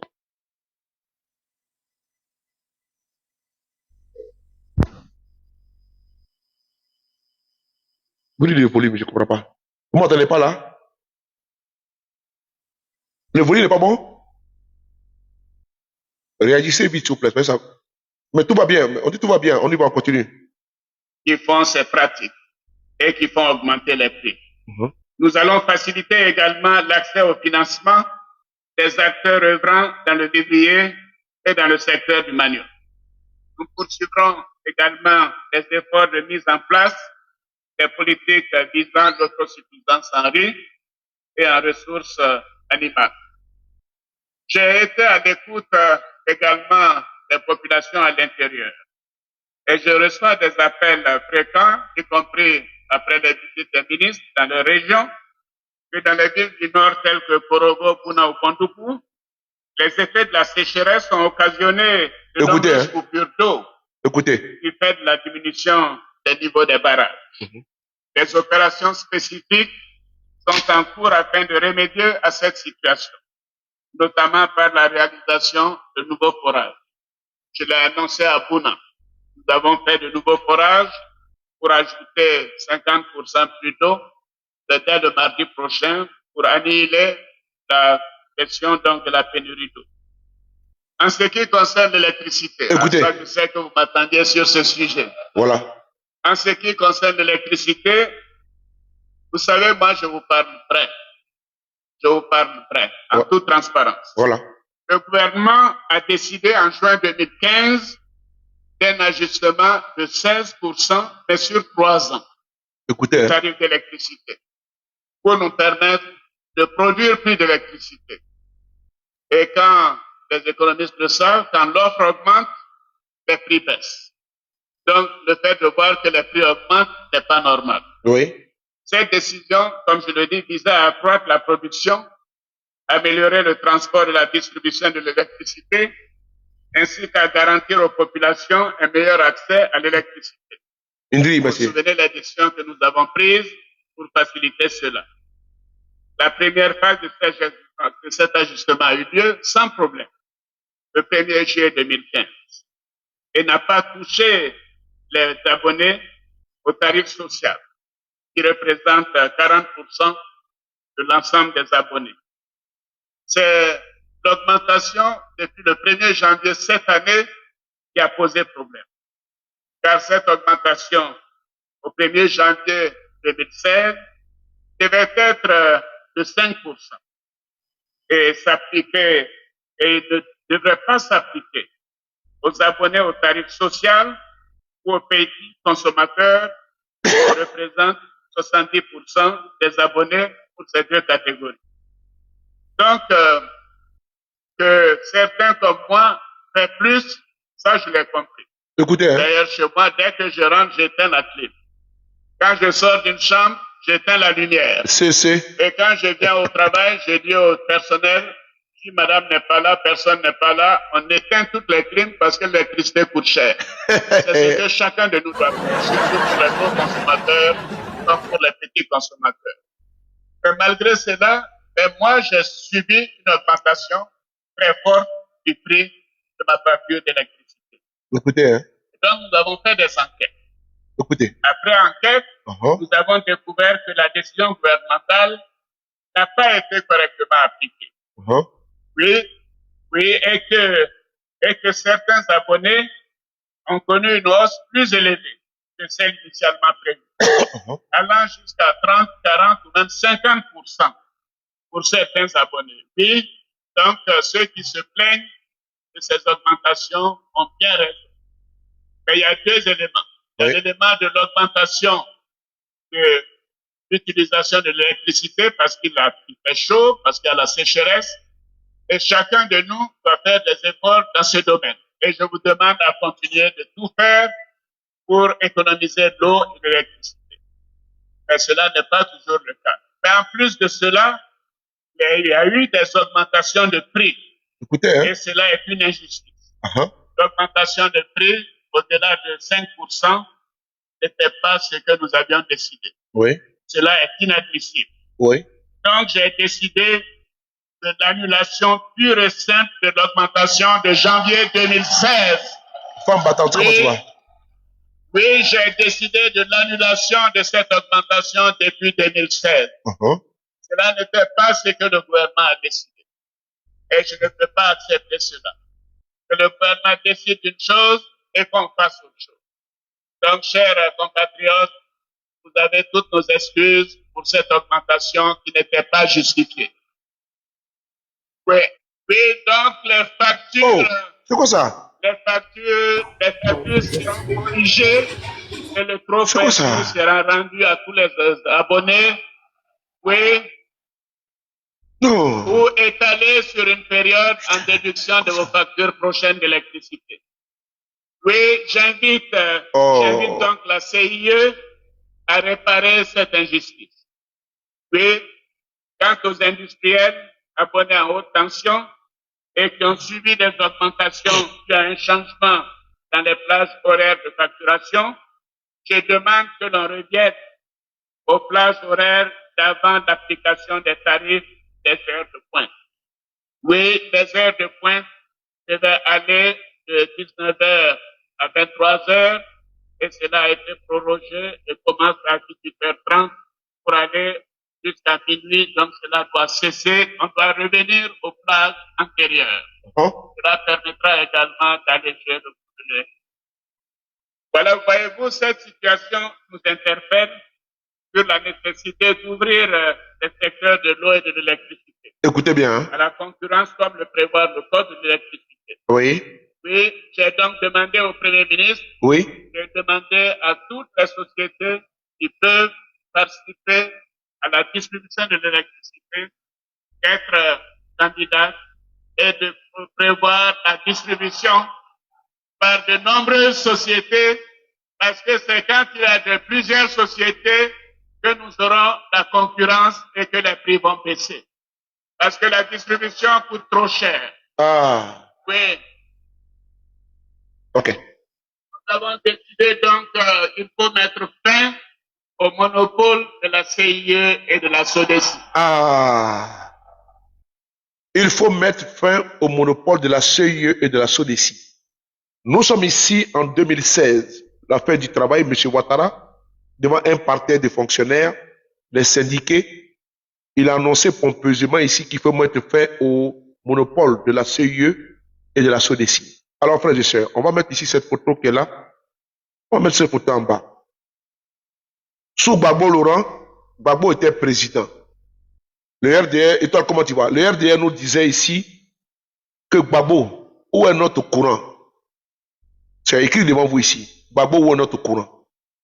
16 ans plus tard, délaissage, n'est-ce pas, sans précédent, historique en Côte d'Ivoire. 16 ans plus tard, l'économiste venu de Washington a été incapable de mettre en place une politique viable, fiable, afin de juguler les délaissages en Côte d'Ivoire. 16 ans plus tard, malgré le séminaire qui a été organisé à Bassam en 2012, qui a mobilisé pratiquement 700 milliards de francs CFA, l'économiste 2.0, un économiste flafla, n'a pas su contenir, juguler le délaissage en Côte d'Ivoire. 16 ans plus tard, il y a de cela quelques jours, j'annonçais sur mon compte Facebook, sur le de Paris, donnait que le vol Air France en provenance de Paris n'a pas pu atterrir à l'aéroport Félix Houphouët-Boigny dû au fait que sur la piste d'atterrissage de l'aéroport Félix Houphouët-Boigny, il n'y avait pas d'électricité. Vous savez comme à leur habitude, je peux m'exprimer ainsi, les militants du RDR ont décidé de se fondre toujours dans le déni, puisque c'est des personnes qui sont toujours dans le déni. Ils ont une constipation mentale, politique et intellectuelle. Donc ils ont décidé de remettre en cause mes propos, de ne pas dire mes révélations. Mais ce qui est bon, c'est que je n'ai pas vu les RDR revenir encore à la charge. Au contraire, ils ont décidé de fuir le débat de fond. Ils sont dans le débat périphérique. Je leur demande de venir au sujet.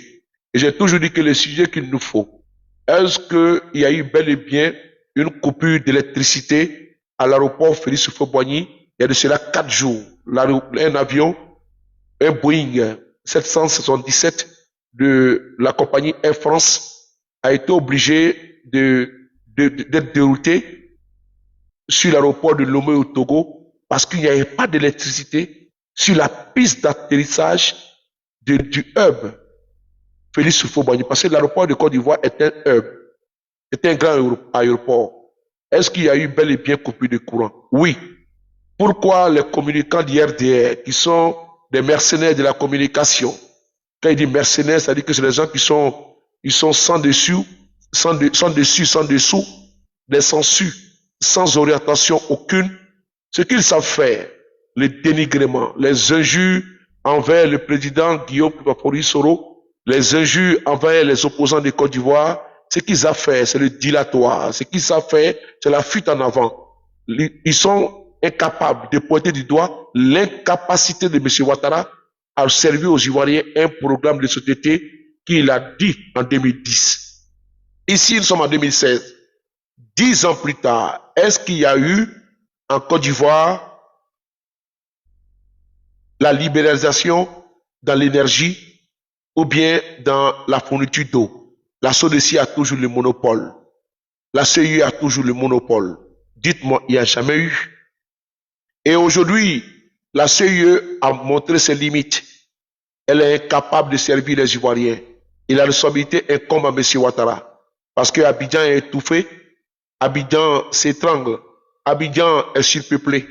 Là, il fallait délocaliser la capitale politique à Yamoussoukro, fort de son ingratitude et de sa haine viscérale envers M. Gbagbo, qui avait déjà commencé la délocalisation de la capitale vers Abidjan, vers Yamoussoukro pour, comment dirais-je, décongestionner à Abidjan. M. Ouattara a décidé de mettre fin à ce processus qui avait déjà été enclenché, avec la construction des résidences des députés, et sans oublier également de tout ce qui va avec. M. Ouattara avait promis sur la chaîne de télévision France 24, Afrique 24, 2010, que lui, président, il va déménager à Yamoussoukro. Les ministères régaliens vont déménager à Yamoussoukro. La présidente va déménager à Yamoussoukro. 16 ans plus tard, le bon monsieur dort à Sini Mafia. C'est de ça qu'il s'agit. M. Ouattara n'a pas délocalisé, comme il a dit, comme il a promis aux Ivoiriens, la capitale politique à Yamoussoukro. Frères et sœurs, je vous montre ici cette capture d'écran. La capture d'écran est la suivante, c'est celle-là.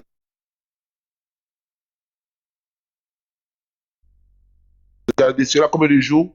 Je pense qu'il y a de cela 4 jours. Parce que nous sommes aujourd'hui, voilà, vous voyez, il y a de cela 4 jours. J'avais écrit ceci, aéroport d'Abidjan sans courant. Et j'étais à 2 heures du matin, j'ai même lancé un live. J'ai mis aéroport d'Abidjan sans courant présentement. L'avion Air France qui devrait atterrir à Abidjan est en route pour Lomé, car pas de lumière sur la piste d'atterrissage. Les militants du RDR sont venus sous cette publication, ont déversé leur haine, leur bile, ont déversé leur inimitié vis-à-vis de moi, ont déversé un torrent d'injures, un torrent d'insultes, un torrent de dénigrement, un torrent de haine, parce que j'ai simplement dit qu'il n'y avait pas d'électricité sur la piste d'atterrissage de l'aéroport Félix Houphouët-Boigny et l'avion Air France a été détourné sur le mot Togo. Fort est de constater que ce que nous avions dit a été, comment dirais-je, confirmé par beaucoup et d'autres sources. Mais c'est un omerta total. Vous voyez que les chaînes de télévision et de radio en Côte d'Ivoire n'en parlent pas parce qu'ils ont peur d'en parler. Il faut chanter toujours les louanges du régime Ouattara. Il faut dire que tout va bien. Le vieux a travaillé. La Côte d'Ivoire se porte bien. Elle est stable. La sécurité est là. L'économie se porte bien. Il n'y a pas de coupure de courant. Il n'y a pas de coupure d'eau. Les Ivoiriens sont payés même le chômeur par mois. Un Ivoirien, un toit. Un Ivoirien peut se soigner de façon convenable dans les hôpitaux. Les Ivoiriens ne fuient pas les pays pour traverser la Méditerranée. Tous les Ivoiriens ont un véhicule, ont une villa. Les Ivoiriens vivent comme au temps de Kadhafi en Libye. Ils vivent dans le paradis, on ne peut pas dire au paradis. Mais en Côte d'Ivoire, le courant est partout, même dans les WC. Même si on peut mettre le courant à la forêt du Banco, pourquoi ce n'est pas à l'aéroport, pourquoi c'est à l'aéroport Félix Houphouët-Boigny? Sous le Paris peut prétendre qu'il n'y a pas d'électricité. Ils l'ont dit. Ils ont dit que sur le Paris, mais attends, il y a courant partout en Côte d'Ivoire, alors que c'est décérébré. Ils ne savaient pas que le courant était coupé sur le tarmac de l'aéroport d'Abidjan et que l'avion a été déporté sur l'aéroport de Lomé. Parce qu'ils sont pas au parfum des informations. Ils sont à côté de l'information. Ils ne sont pas informés. Ils ne sont pas sous-informés. Ils ne sont même pas informés. Ils ne sont au courant de rien. C'est des brebis égarées que l'on envoie sur les réseaux sociaux avec un narratif. Venir faire l'idolâtrie. Ils sont dans le nombrilisme, démagogie, populisme pour un régime agonissant, honni et vomi par le peuple de Côte d'Ivoire. Et donc, la nouvelle a été confirmée. Je vais ici vous montrer un autre média qui hier, j'ai vu, a publié ça. Je leur dis merci. Eux, au moins, ils ont pris le courage.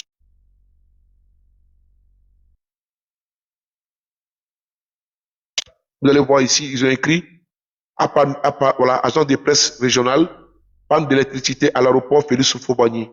La SECNA encaisse, la SECNA se tait. Vous avez vu? Donc, personne ne parle, c'est un omerta total.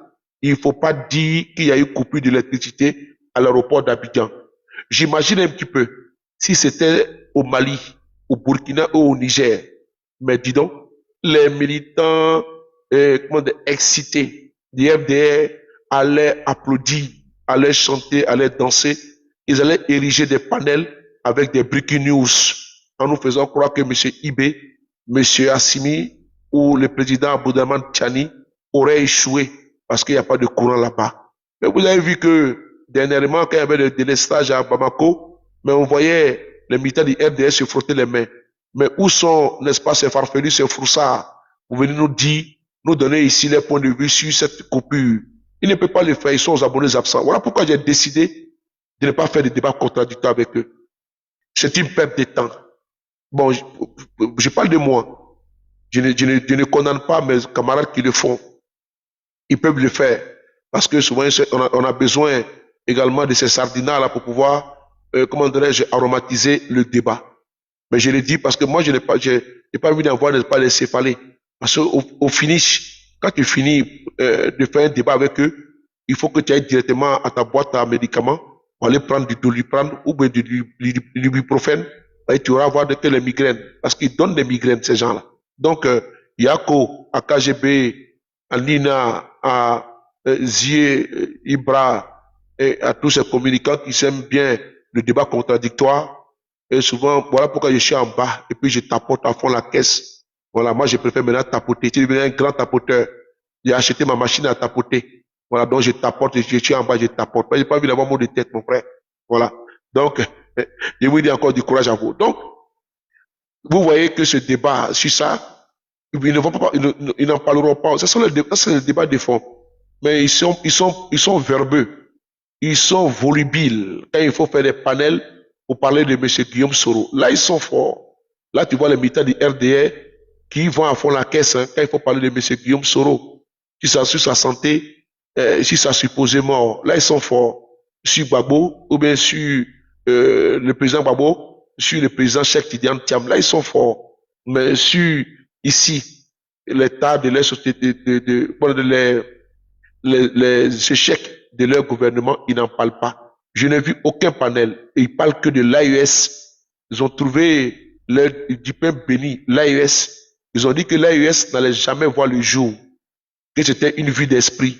Pour paraphraser ici, le président du Nigeria, Bola Tinubu, que l'AES est une vue d'esprit. Aujourd'hui, l'AES a son identité. L'AES est devenue une confédération.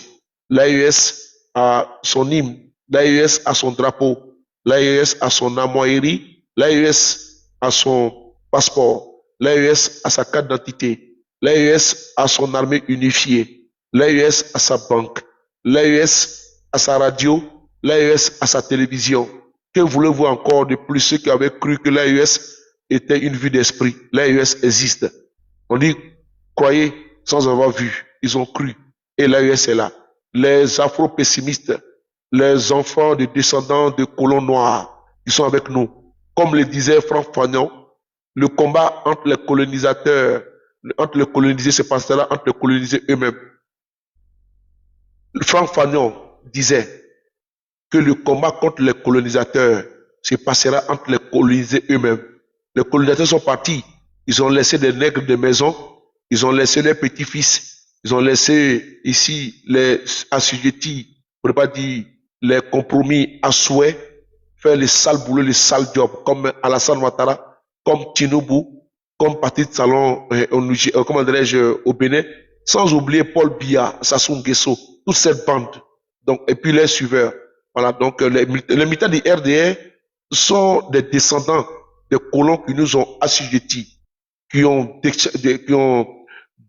déséquilibré, désarticulé notre culture, nos us et coutumes, qui ont fait déporter nos parents par millions sous des bateaux, dans les bateaux, dans les cales des bateaux, pour les déporter vers Haïti, vers les Amériques, les Antilles, en Guadeloupe, partout. Et les descendants sont avec nous. Voilà pourquoi Franck Fagnon disait, le combat contre les colonisateurs se passera entre les colonisés eux-mêmes. Donc, on est en train de le faire aujourd'hui entre les afro-pessimistes et les afro-optimistes. Entre ceux-là qui disent que notre salut, on le doit qu'aux Occidentaux, qui sont partagés l'Afrique en Allemagne comme un gâteau. Ils se sont assis dans un bureau de pratiquement 10 mètres et ils ont dit, bon, cette partie de la côte de l'Afrique nous appartient. La Côte d'Ivoire, qui s'appelait avant la Côte des Malgens, nous appartient. L'Afrique occidentale et l'Afrique équatoriale française. N'oubliez pas ça. Donc, ils se sont partagés les gâteaux africains et nous avons perdu. Nous sommes les derniers de la classe. Aujourd'hui, à travers l'élection de Bakayoko à Saint-Denis, on le voit que le racisme est toujours là, est toujours ambiant, est toujours contenu et soutenu. Le racisme est là, on ne nous aime pas, mais on trouve toujours des nègres des maisons qui sont toujours dans cette vassalisation, dans l'accompagnement de l'assujettissement du peuple africain, du peuple noir. Ils ont écrit le code noir contre nous. Le code noir. Les Africains ils étaient sous, n'est-ce pas? Les animaux étaient mieux que les Africains. Et d'autres ont cette conception, cette perception, cette vue de l'Africain. Mais les Africains qui sont aujourd'hui les militaires du RDR n'ont absolument rien compris. Ils n'ont rien compris. C'est les esclaves des salons, comme ils les appellent affectueusement le capitaine Koura, président Ibrahim Traoré. On va revenir sur ça, sur ce sujet. Panne à l'aéroport. J'ai entendu un journaliste, l'ancien rédacteur en chef de Radio France Internationale, Robert Navarro, qui vous écoutez-le. Il va venir confirmer parce que sous le c'était noir, c'était nègre. Donc sous le cas il donne l'information, il n'a pas la bonne peau. Donc quand ça vient de chez les autres, il ne parle pas. On ne les insulte pas. Hein? Oui, oui. Quand c'est les autres qui disent, quand c'est RFI qui donne l'information, c'est bon. Quand c'est France 24, c'est bon. Oui, oui, vous avez vu même dans la filière café cacao, dans la filière cacao, RFI a fait des reportages et France 24. Vous n'avez pas vu chez Charlot là, allez les insulter, hein. Mais quand c'est nous qui en parlons, ils vont nous déverser un torrent d'injures. Mais ne soyez pas étonnés ou surpris. Ils ont été élevés ainsi. Quand je dis élevés, je vais dans la posture bestiale parce que élever, c'est les animaux qu'on élève. Ils appellent les adomoutons. Donc, un mouton, c'est un ruminant. Un mouton, c'est un animal. Donc, quand il dit élevé, je parle de moutons. Et donc, c'est des animaux. C'est eux qui le disent. Hein. Voilà, moi, je n'ai pas dit qu'ils sont des moutons, mais ils disent que nous sommes des moutons de Ado. Pour paraphraser ici, si c'est Ibrahim Congo. Donc, quand on est mouton de Ado, on n'est pas mouton nous-mêmes de son père. Moi, je pense que je suis mouton de ma maman. Hein. Voilà pourquoi je dis je suis le mignon garçon de ma maman. Et puis, j'aime bien ça, le mignon garçon de son papa. Mais les gens, ils disent qu'eux sont moutons de Ado. Ils vont écrire des t-shirts et puis ils écrivent derrière, je suis mouton de Ado. Il faut être un enfant bâtard, un enfant, n'est-ce pas, un avorton, pour aller dire qu'on est mouton de quelqu'un. Moi, je ne suis pas le mouton de M. Guillaume Soro. Oui, parce qu'au GPA, il n'y a pas de mouton. C'est pas un parti de moutons.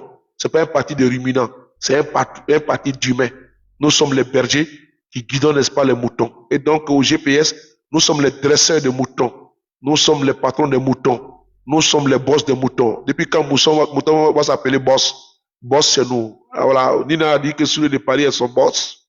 Hein? Et toi, elle dit que c'est son boss. Et tous ont voté que c'est Soulé qui est leur boss. Ils ont commencé maintenant à tricher. Big up à toi, Nina la Lyon. Il te salue parce que vraiment, tu es inspirante et tu es inspiré. On te triche partout.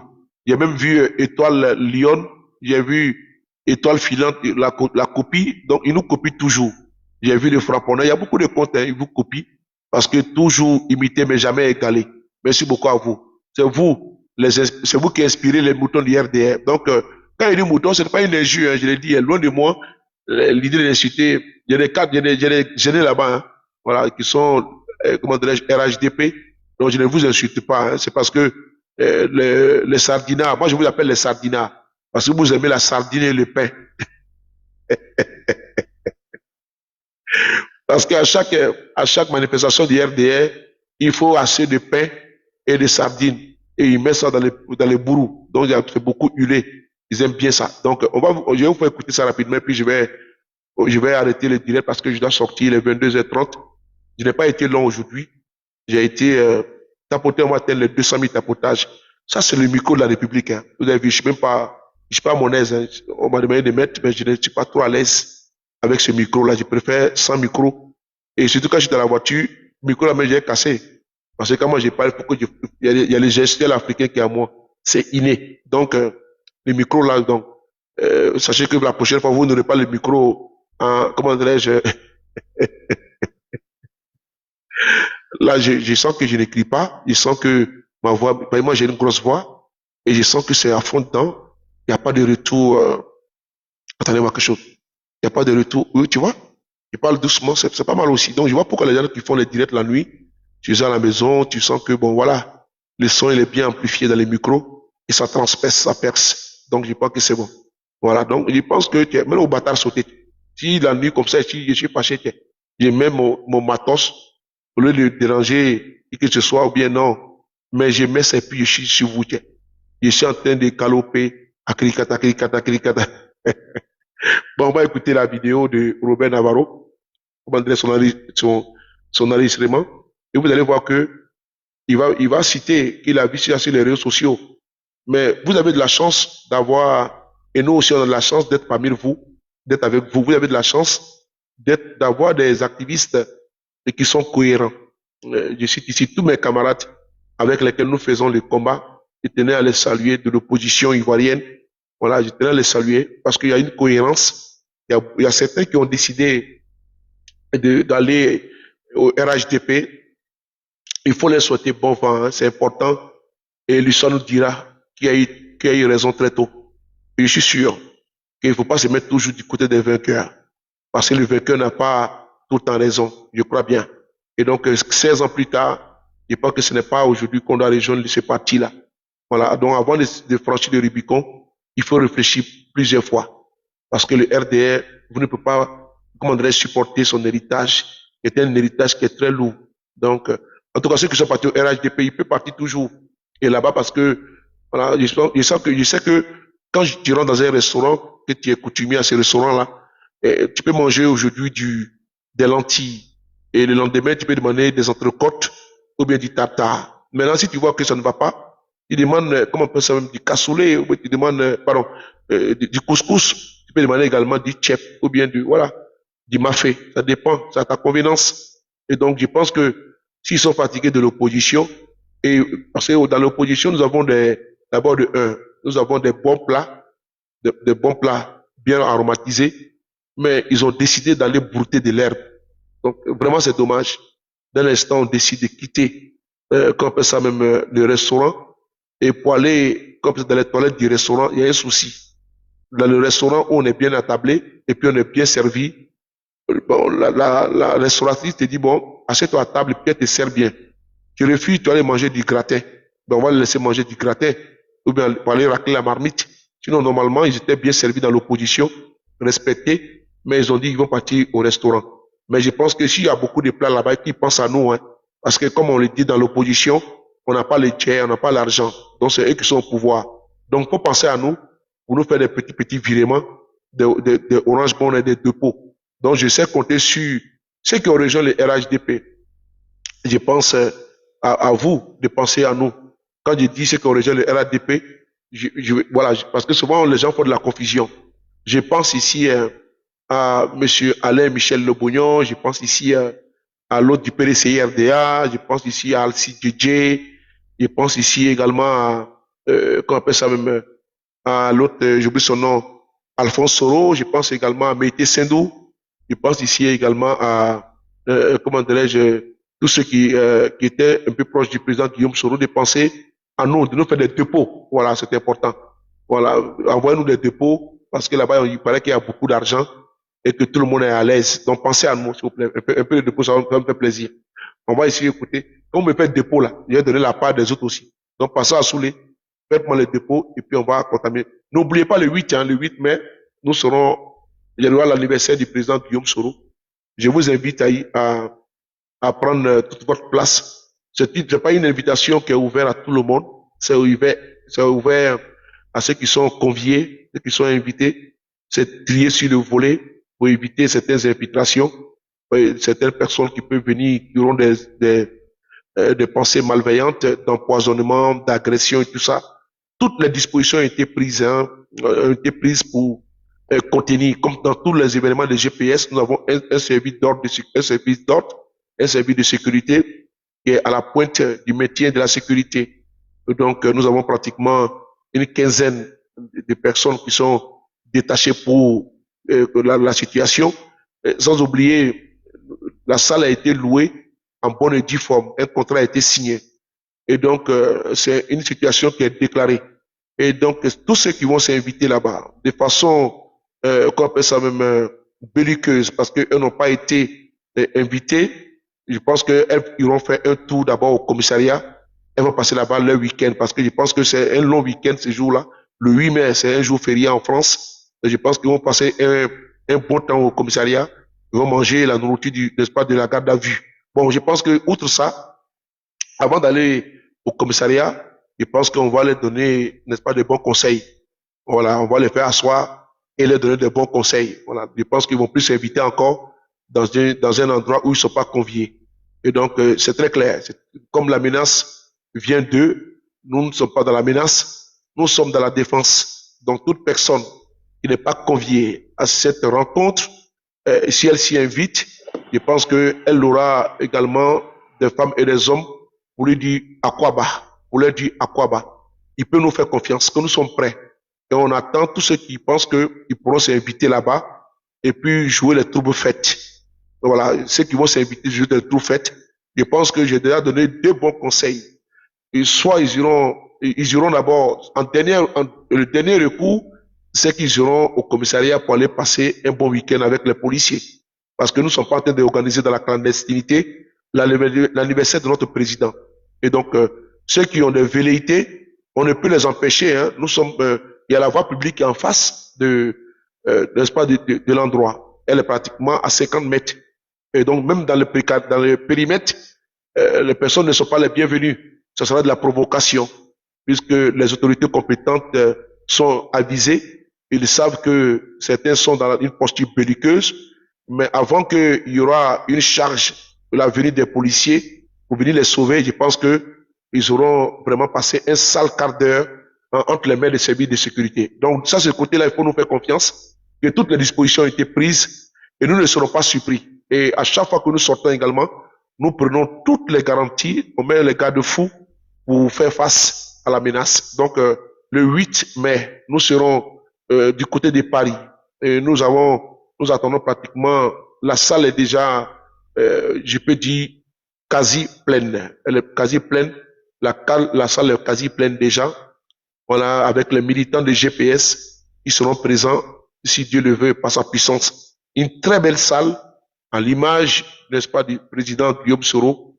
On va lui rendre un hommage appuyé. On va souffler ces 54 bougies. C'est ce qu'on peut lui offrir dans ces moments de difficulté imposés par les RDS. Ce que nous, on peut lui faire. Voilà, on continue toujours de mobiliser nos militants, mais on continue toujours de faire des activités. Ceux qui sont en Côte d'Ivoire, je tenais également à les saluer. Merci beaucoup. On ne peut pas rester statique. On continue toujours de rallumer la flamme de l'espoir. La politique, c'est l'espoir. La politique, c'est la conviction. C'est la résilience, c'est le courage. Nous sommes dans cette disposition-là.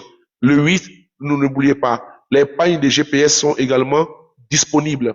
Voilà, toutes les 3 couleurs sont disponibles pour ceux qui veulent s'offrir les pagnes de GPS à l'effigie de notre président, son excellent monsieur Guillaume Kibafori Soro. Donc, les pagnes sont disponibles. Merci beaucoup à vous. Et le 8, je le dis encore une fois de plus, nous avons dressé, les tables seront nominatives. Et ces tables-là, voilà, il y aura des couverts, il y aura des plats. C'est pas des plats qui sont préparés à la vente à soi. Non, non, non. C'est des plats, n'est-ce pas, des mets du pays, des plats, un plat de résistance. Il y aura d'abord l'entrée, le plat de résistance, le dessert, composé avec, il y aura beaucoup de propositions. Il y aura des choukouya d'agneau, choukouya de mouton, choukouya de pintade, choukouya de bœuf, et, n'est-ce pas, la nourriture occidentale. Vraiment, il y aura de la qualité. Il y aura de la qualité au niveau nutritionnel. Il y aura également de quoi, ce sera un anniversaire avec des panélistes qui vont également donner une conférence. Et cette conférence-là, il y aura, je connais pas les thématiques, hein, mais il y aura des invités qui vont parler politique, puisque c'est un homme politique.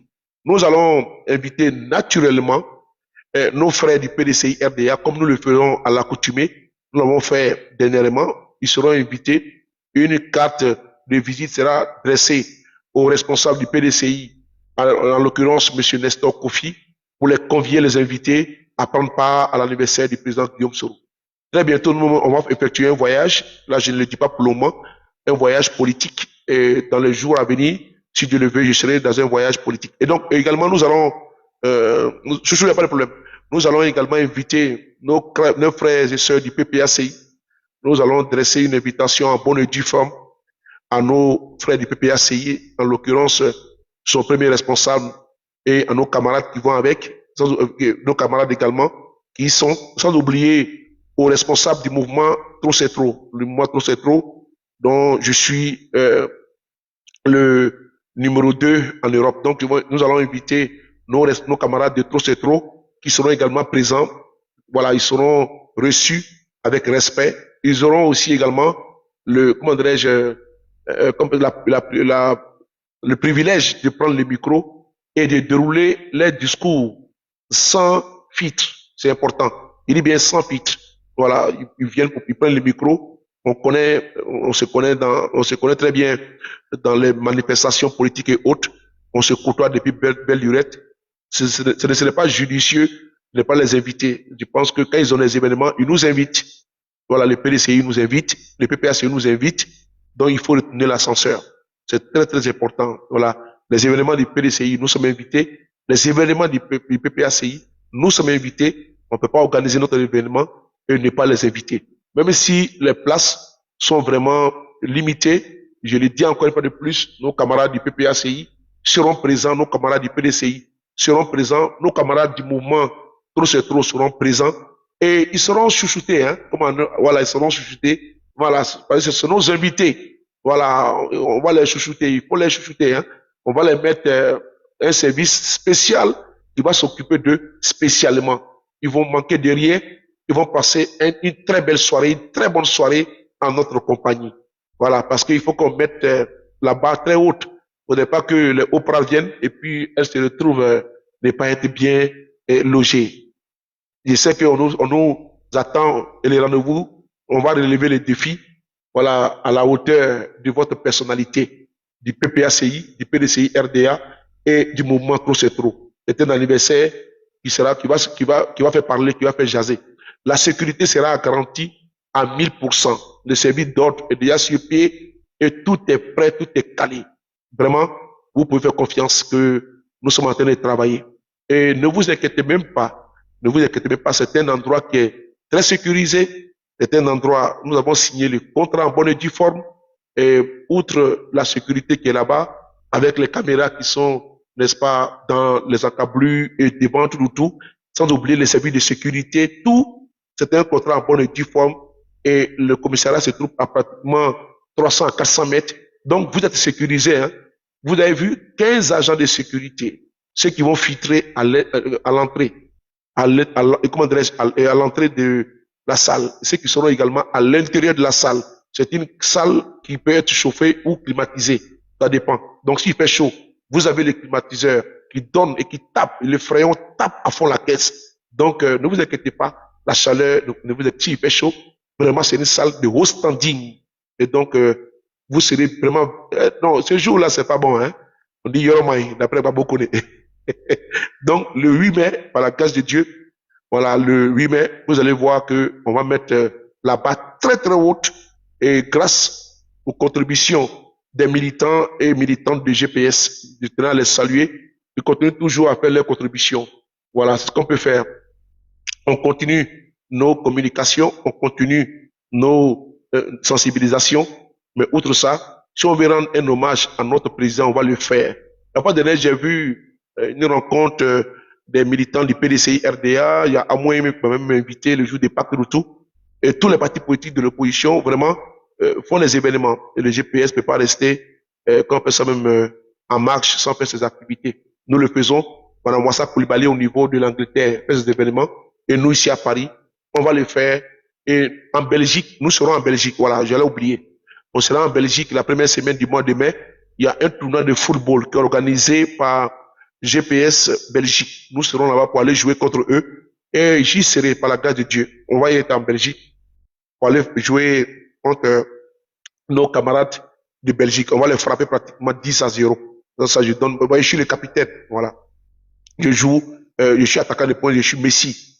Je vais dribbler jusqu'à fatiguer mon frère. J'ai au moins 5 buts à marquer. C'est un défi. Donc nous serons en Belgique pour aller jouer contre nos camarades de GPS Belgique. Nous avons été invités pour ça.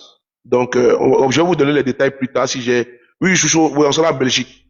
Et d'ailleurs, je vais effectuer un voyage en Belgique dans les jours à venir. Voilà, dans les jours à venir, dans quelques jours, je serai en Belgique. Donc, je serai en Belgique pendant... j'ai 3 voyages à effectuer là-bas dans ce mois de... Nous sommes en avril, non? Voilà, donc d'ici le 8 mai, nous avons pratiquement 3 voyages à effectuer sur la Belgique. J'irai là-bas tranquillement et je vais croiser également nos camarades de GPS qui sont. Bon, merci. C'était juste le point sur l'anniversaire du président et j'attends toujours ceux qui veulent prendre les pailles. Les pailles sont disponibles. N'oubliez pas que au niveau de la sécurité, tout a été mis en place. Le service n'a pas changé. C'est la même personne et même ça a été renforcé. Pourquoi? Parce que bon, il y aura du monde, il y aura des personnalités. Il faudrait que ces personnes-là soient vraiment en sécurité. Comme à nos habitudes, il n'y a jamais eu de grabuge. Tout s'est toujours bien passé. Et voilà. Donc, c'est une salle bien sécurisée. Et il y a vraiment, c'est une salle qui est très propre. Il y a, il y a il y a une très grande cuisine, des toilettes qui sont très propres, vraiment très spacieux. Vous ne serez pas dessus. Merci beaucoup. On va écouter la vidéo que je vous avais dit concernant, euh, euh, concernant j'oublie son nom, concernant la coupure d'électricité à l'aéroport d'Abidjan. Vous allez voir qu'ils ont donné raison à Soulé de Paris. On va essayer d'écouter M. Norbert Navarro. Il va vous dire non, qu'effectivement, il y a eu coupure de courant à l'aéroport d'Abidjan, mais les RDR n'ont pas parlé de ça. Nous saluons tous ceux qui nous donnent toujours des informations et qui nous font confiance. Et je leur dis encore une fois de plus que nous sommes concentrés sur notre communication. Les autres débats, les autres combats périphériques, je le dis, on ne le fera pas parce qu'on n'a pas le temps. Aux États-Unis, on dit time is money. Time is money. Le temps, c'est de l'argent. Et donc, time is money. Voilà, on va pas se laisser distraire avec le débat secondaire, le débat de bas étage. Time is money. Et les Ivoiriens ont besoin de nous pour qu'on puisse parler. Voilà, donc je pense que si on a choisi la communication, les affaires des Gbéré là, ça, il faut laisser ça entre les mains de Mabio, de les falsifiables, de Elvis de Milan, voilà, de qui encore là même là, de Leslie, tout ça. Donc, c'est eux qui vont s'occuper des autres de Gbéré. Voilà, de John, voilà. C'est eux qui vont, nous, on n'a pas le temps de ça. Si à Gbéré, allez-y sur John, il va gérer ça. Nous, on veut faire la politique, quel que soit le temps que ça va prendre. Donc, partagez les gars, on va écouter ici Norbert Navarro, qui va vous donner une information importante. Merci.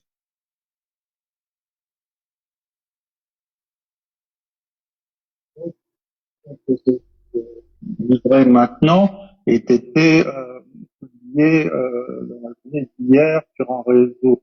Il semblerait que l'information que je vous livrer maintenant ait été publiée dans la journée d'hier sur un réseau social bien connu, mais elle n'a pas été développée et je trouve que c'est dommage. Ça concerne l'aéroport d'Abidjan. Voilà, dimanche soir, le vol Air France en provenance de Paris, qui devait se poser vers 23h15 à Abidjan, a dû se dérouter sur Lomé, où il s'est posé minuit. Il est reparti de Lomé à 1h08. Il est arrivé à Abidjan à 2h13, très en retard. Mais l'information qui est importante, c'est pour quelle raison ce vol a dû se dérouter sur Lomé. La raison, c'est que la piste de l'aéroport d'Abidjan n'était pas éclairée. L'éclairage était hors service, m'a-t-on indiqué, auprès d'une source proche d'Air France. Alors, j'attire l'attention sur un certain nombre de points qui me paraissent très importants. D'abord, un avion ne peut pas rester en l'air à vitam aeternam. Il faut qu'il se pose quand on arrive quelque part. Deuxièmement, l'aéroport d'Abidjan, c'est le principal aéroport d'Afrique de l'Ouest, le principal hub. Donc, une piste d'atterrissage et de décollage qui n'est pas éclairée, c'est un événement rarissime et gravissime. Rarissime parce que depuis hier, je comptais, je suis remonté dans le temps, je suis remonté sur un demi-siècle. Ça ne s'est jamais produit. Jamais. Faut rappeler que écoutez, la Côte d'Ivoire a un peu plus de 60 ans d'existence. Je pense même que c'est sans précédent dans l'histoire de la Côte d'Ivoire. Pourquoi c'est grave? Parce que la piste d'atterrissage, l'éclairage de la piste de Lyon, est sécurisé. Non, il y a des systèmes qui permettent, en cas de panne, du premier circuit, de basculer sur là, il n'y a plus rien. Première fois à Abidjan. Alors voilà, je voulais vous en parler. Hier matin, donc c'est sorti sur un réseau social sans commentaire. Voilà. Bon, frères et sœurs, c'est ici, sur cette information que je voulais vous donner en dernière position. L'avion a atterri à Lomé. Maintenant, Norvel Navarro qui est là. Vous le voyez? C'est lui qui vient confirmer. Et d'autres médias ont confirmé. Mais le jour qu'on a dit l'information, donné l'information, ils ont dit qu'on avait menti.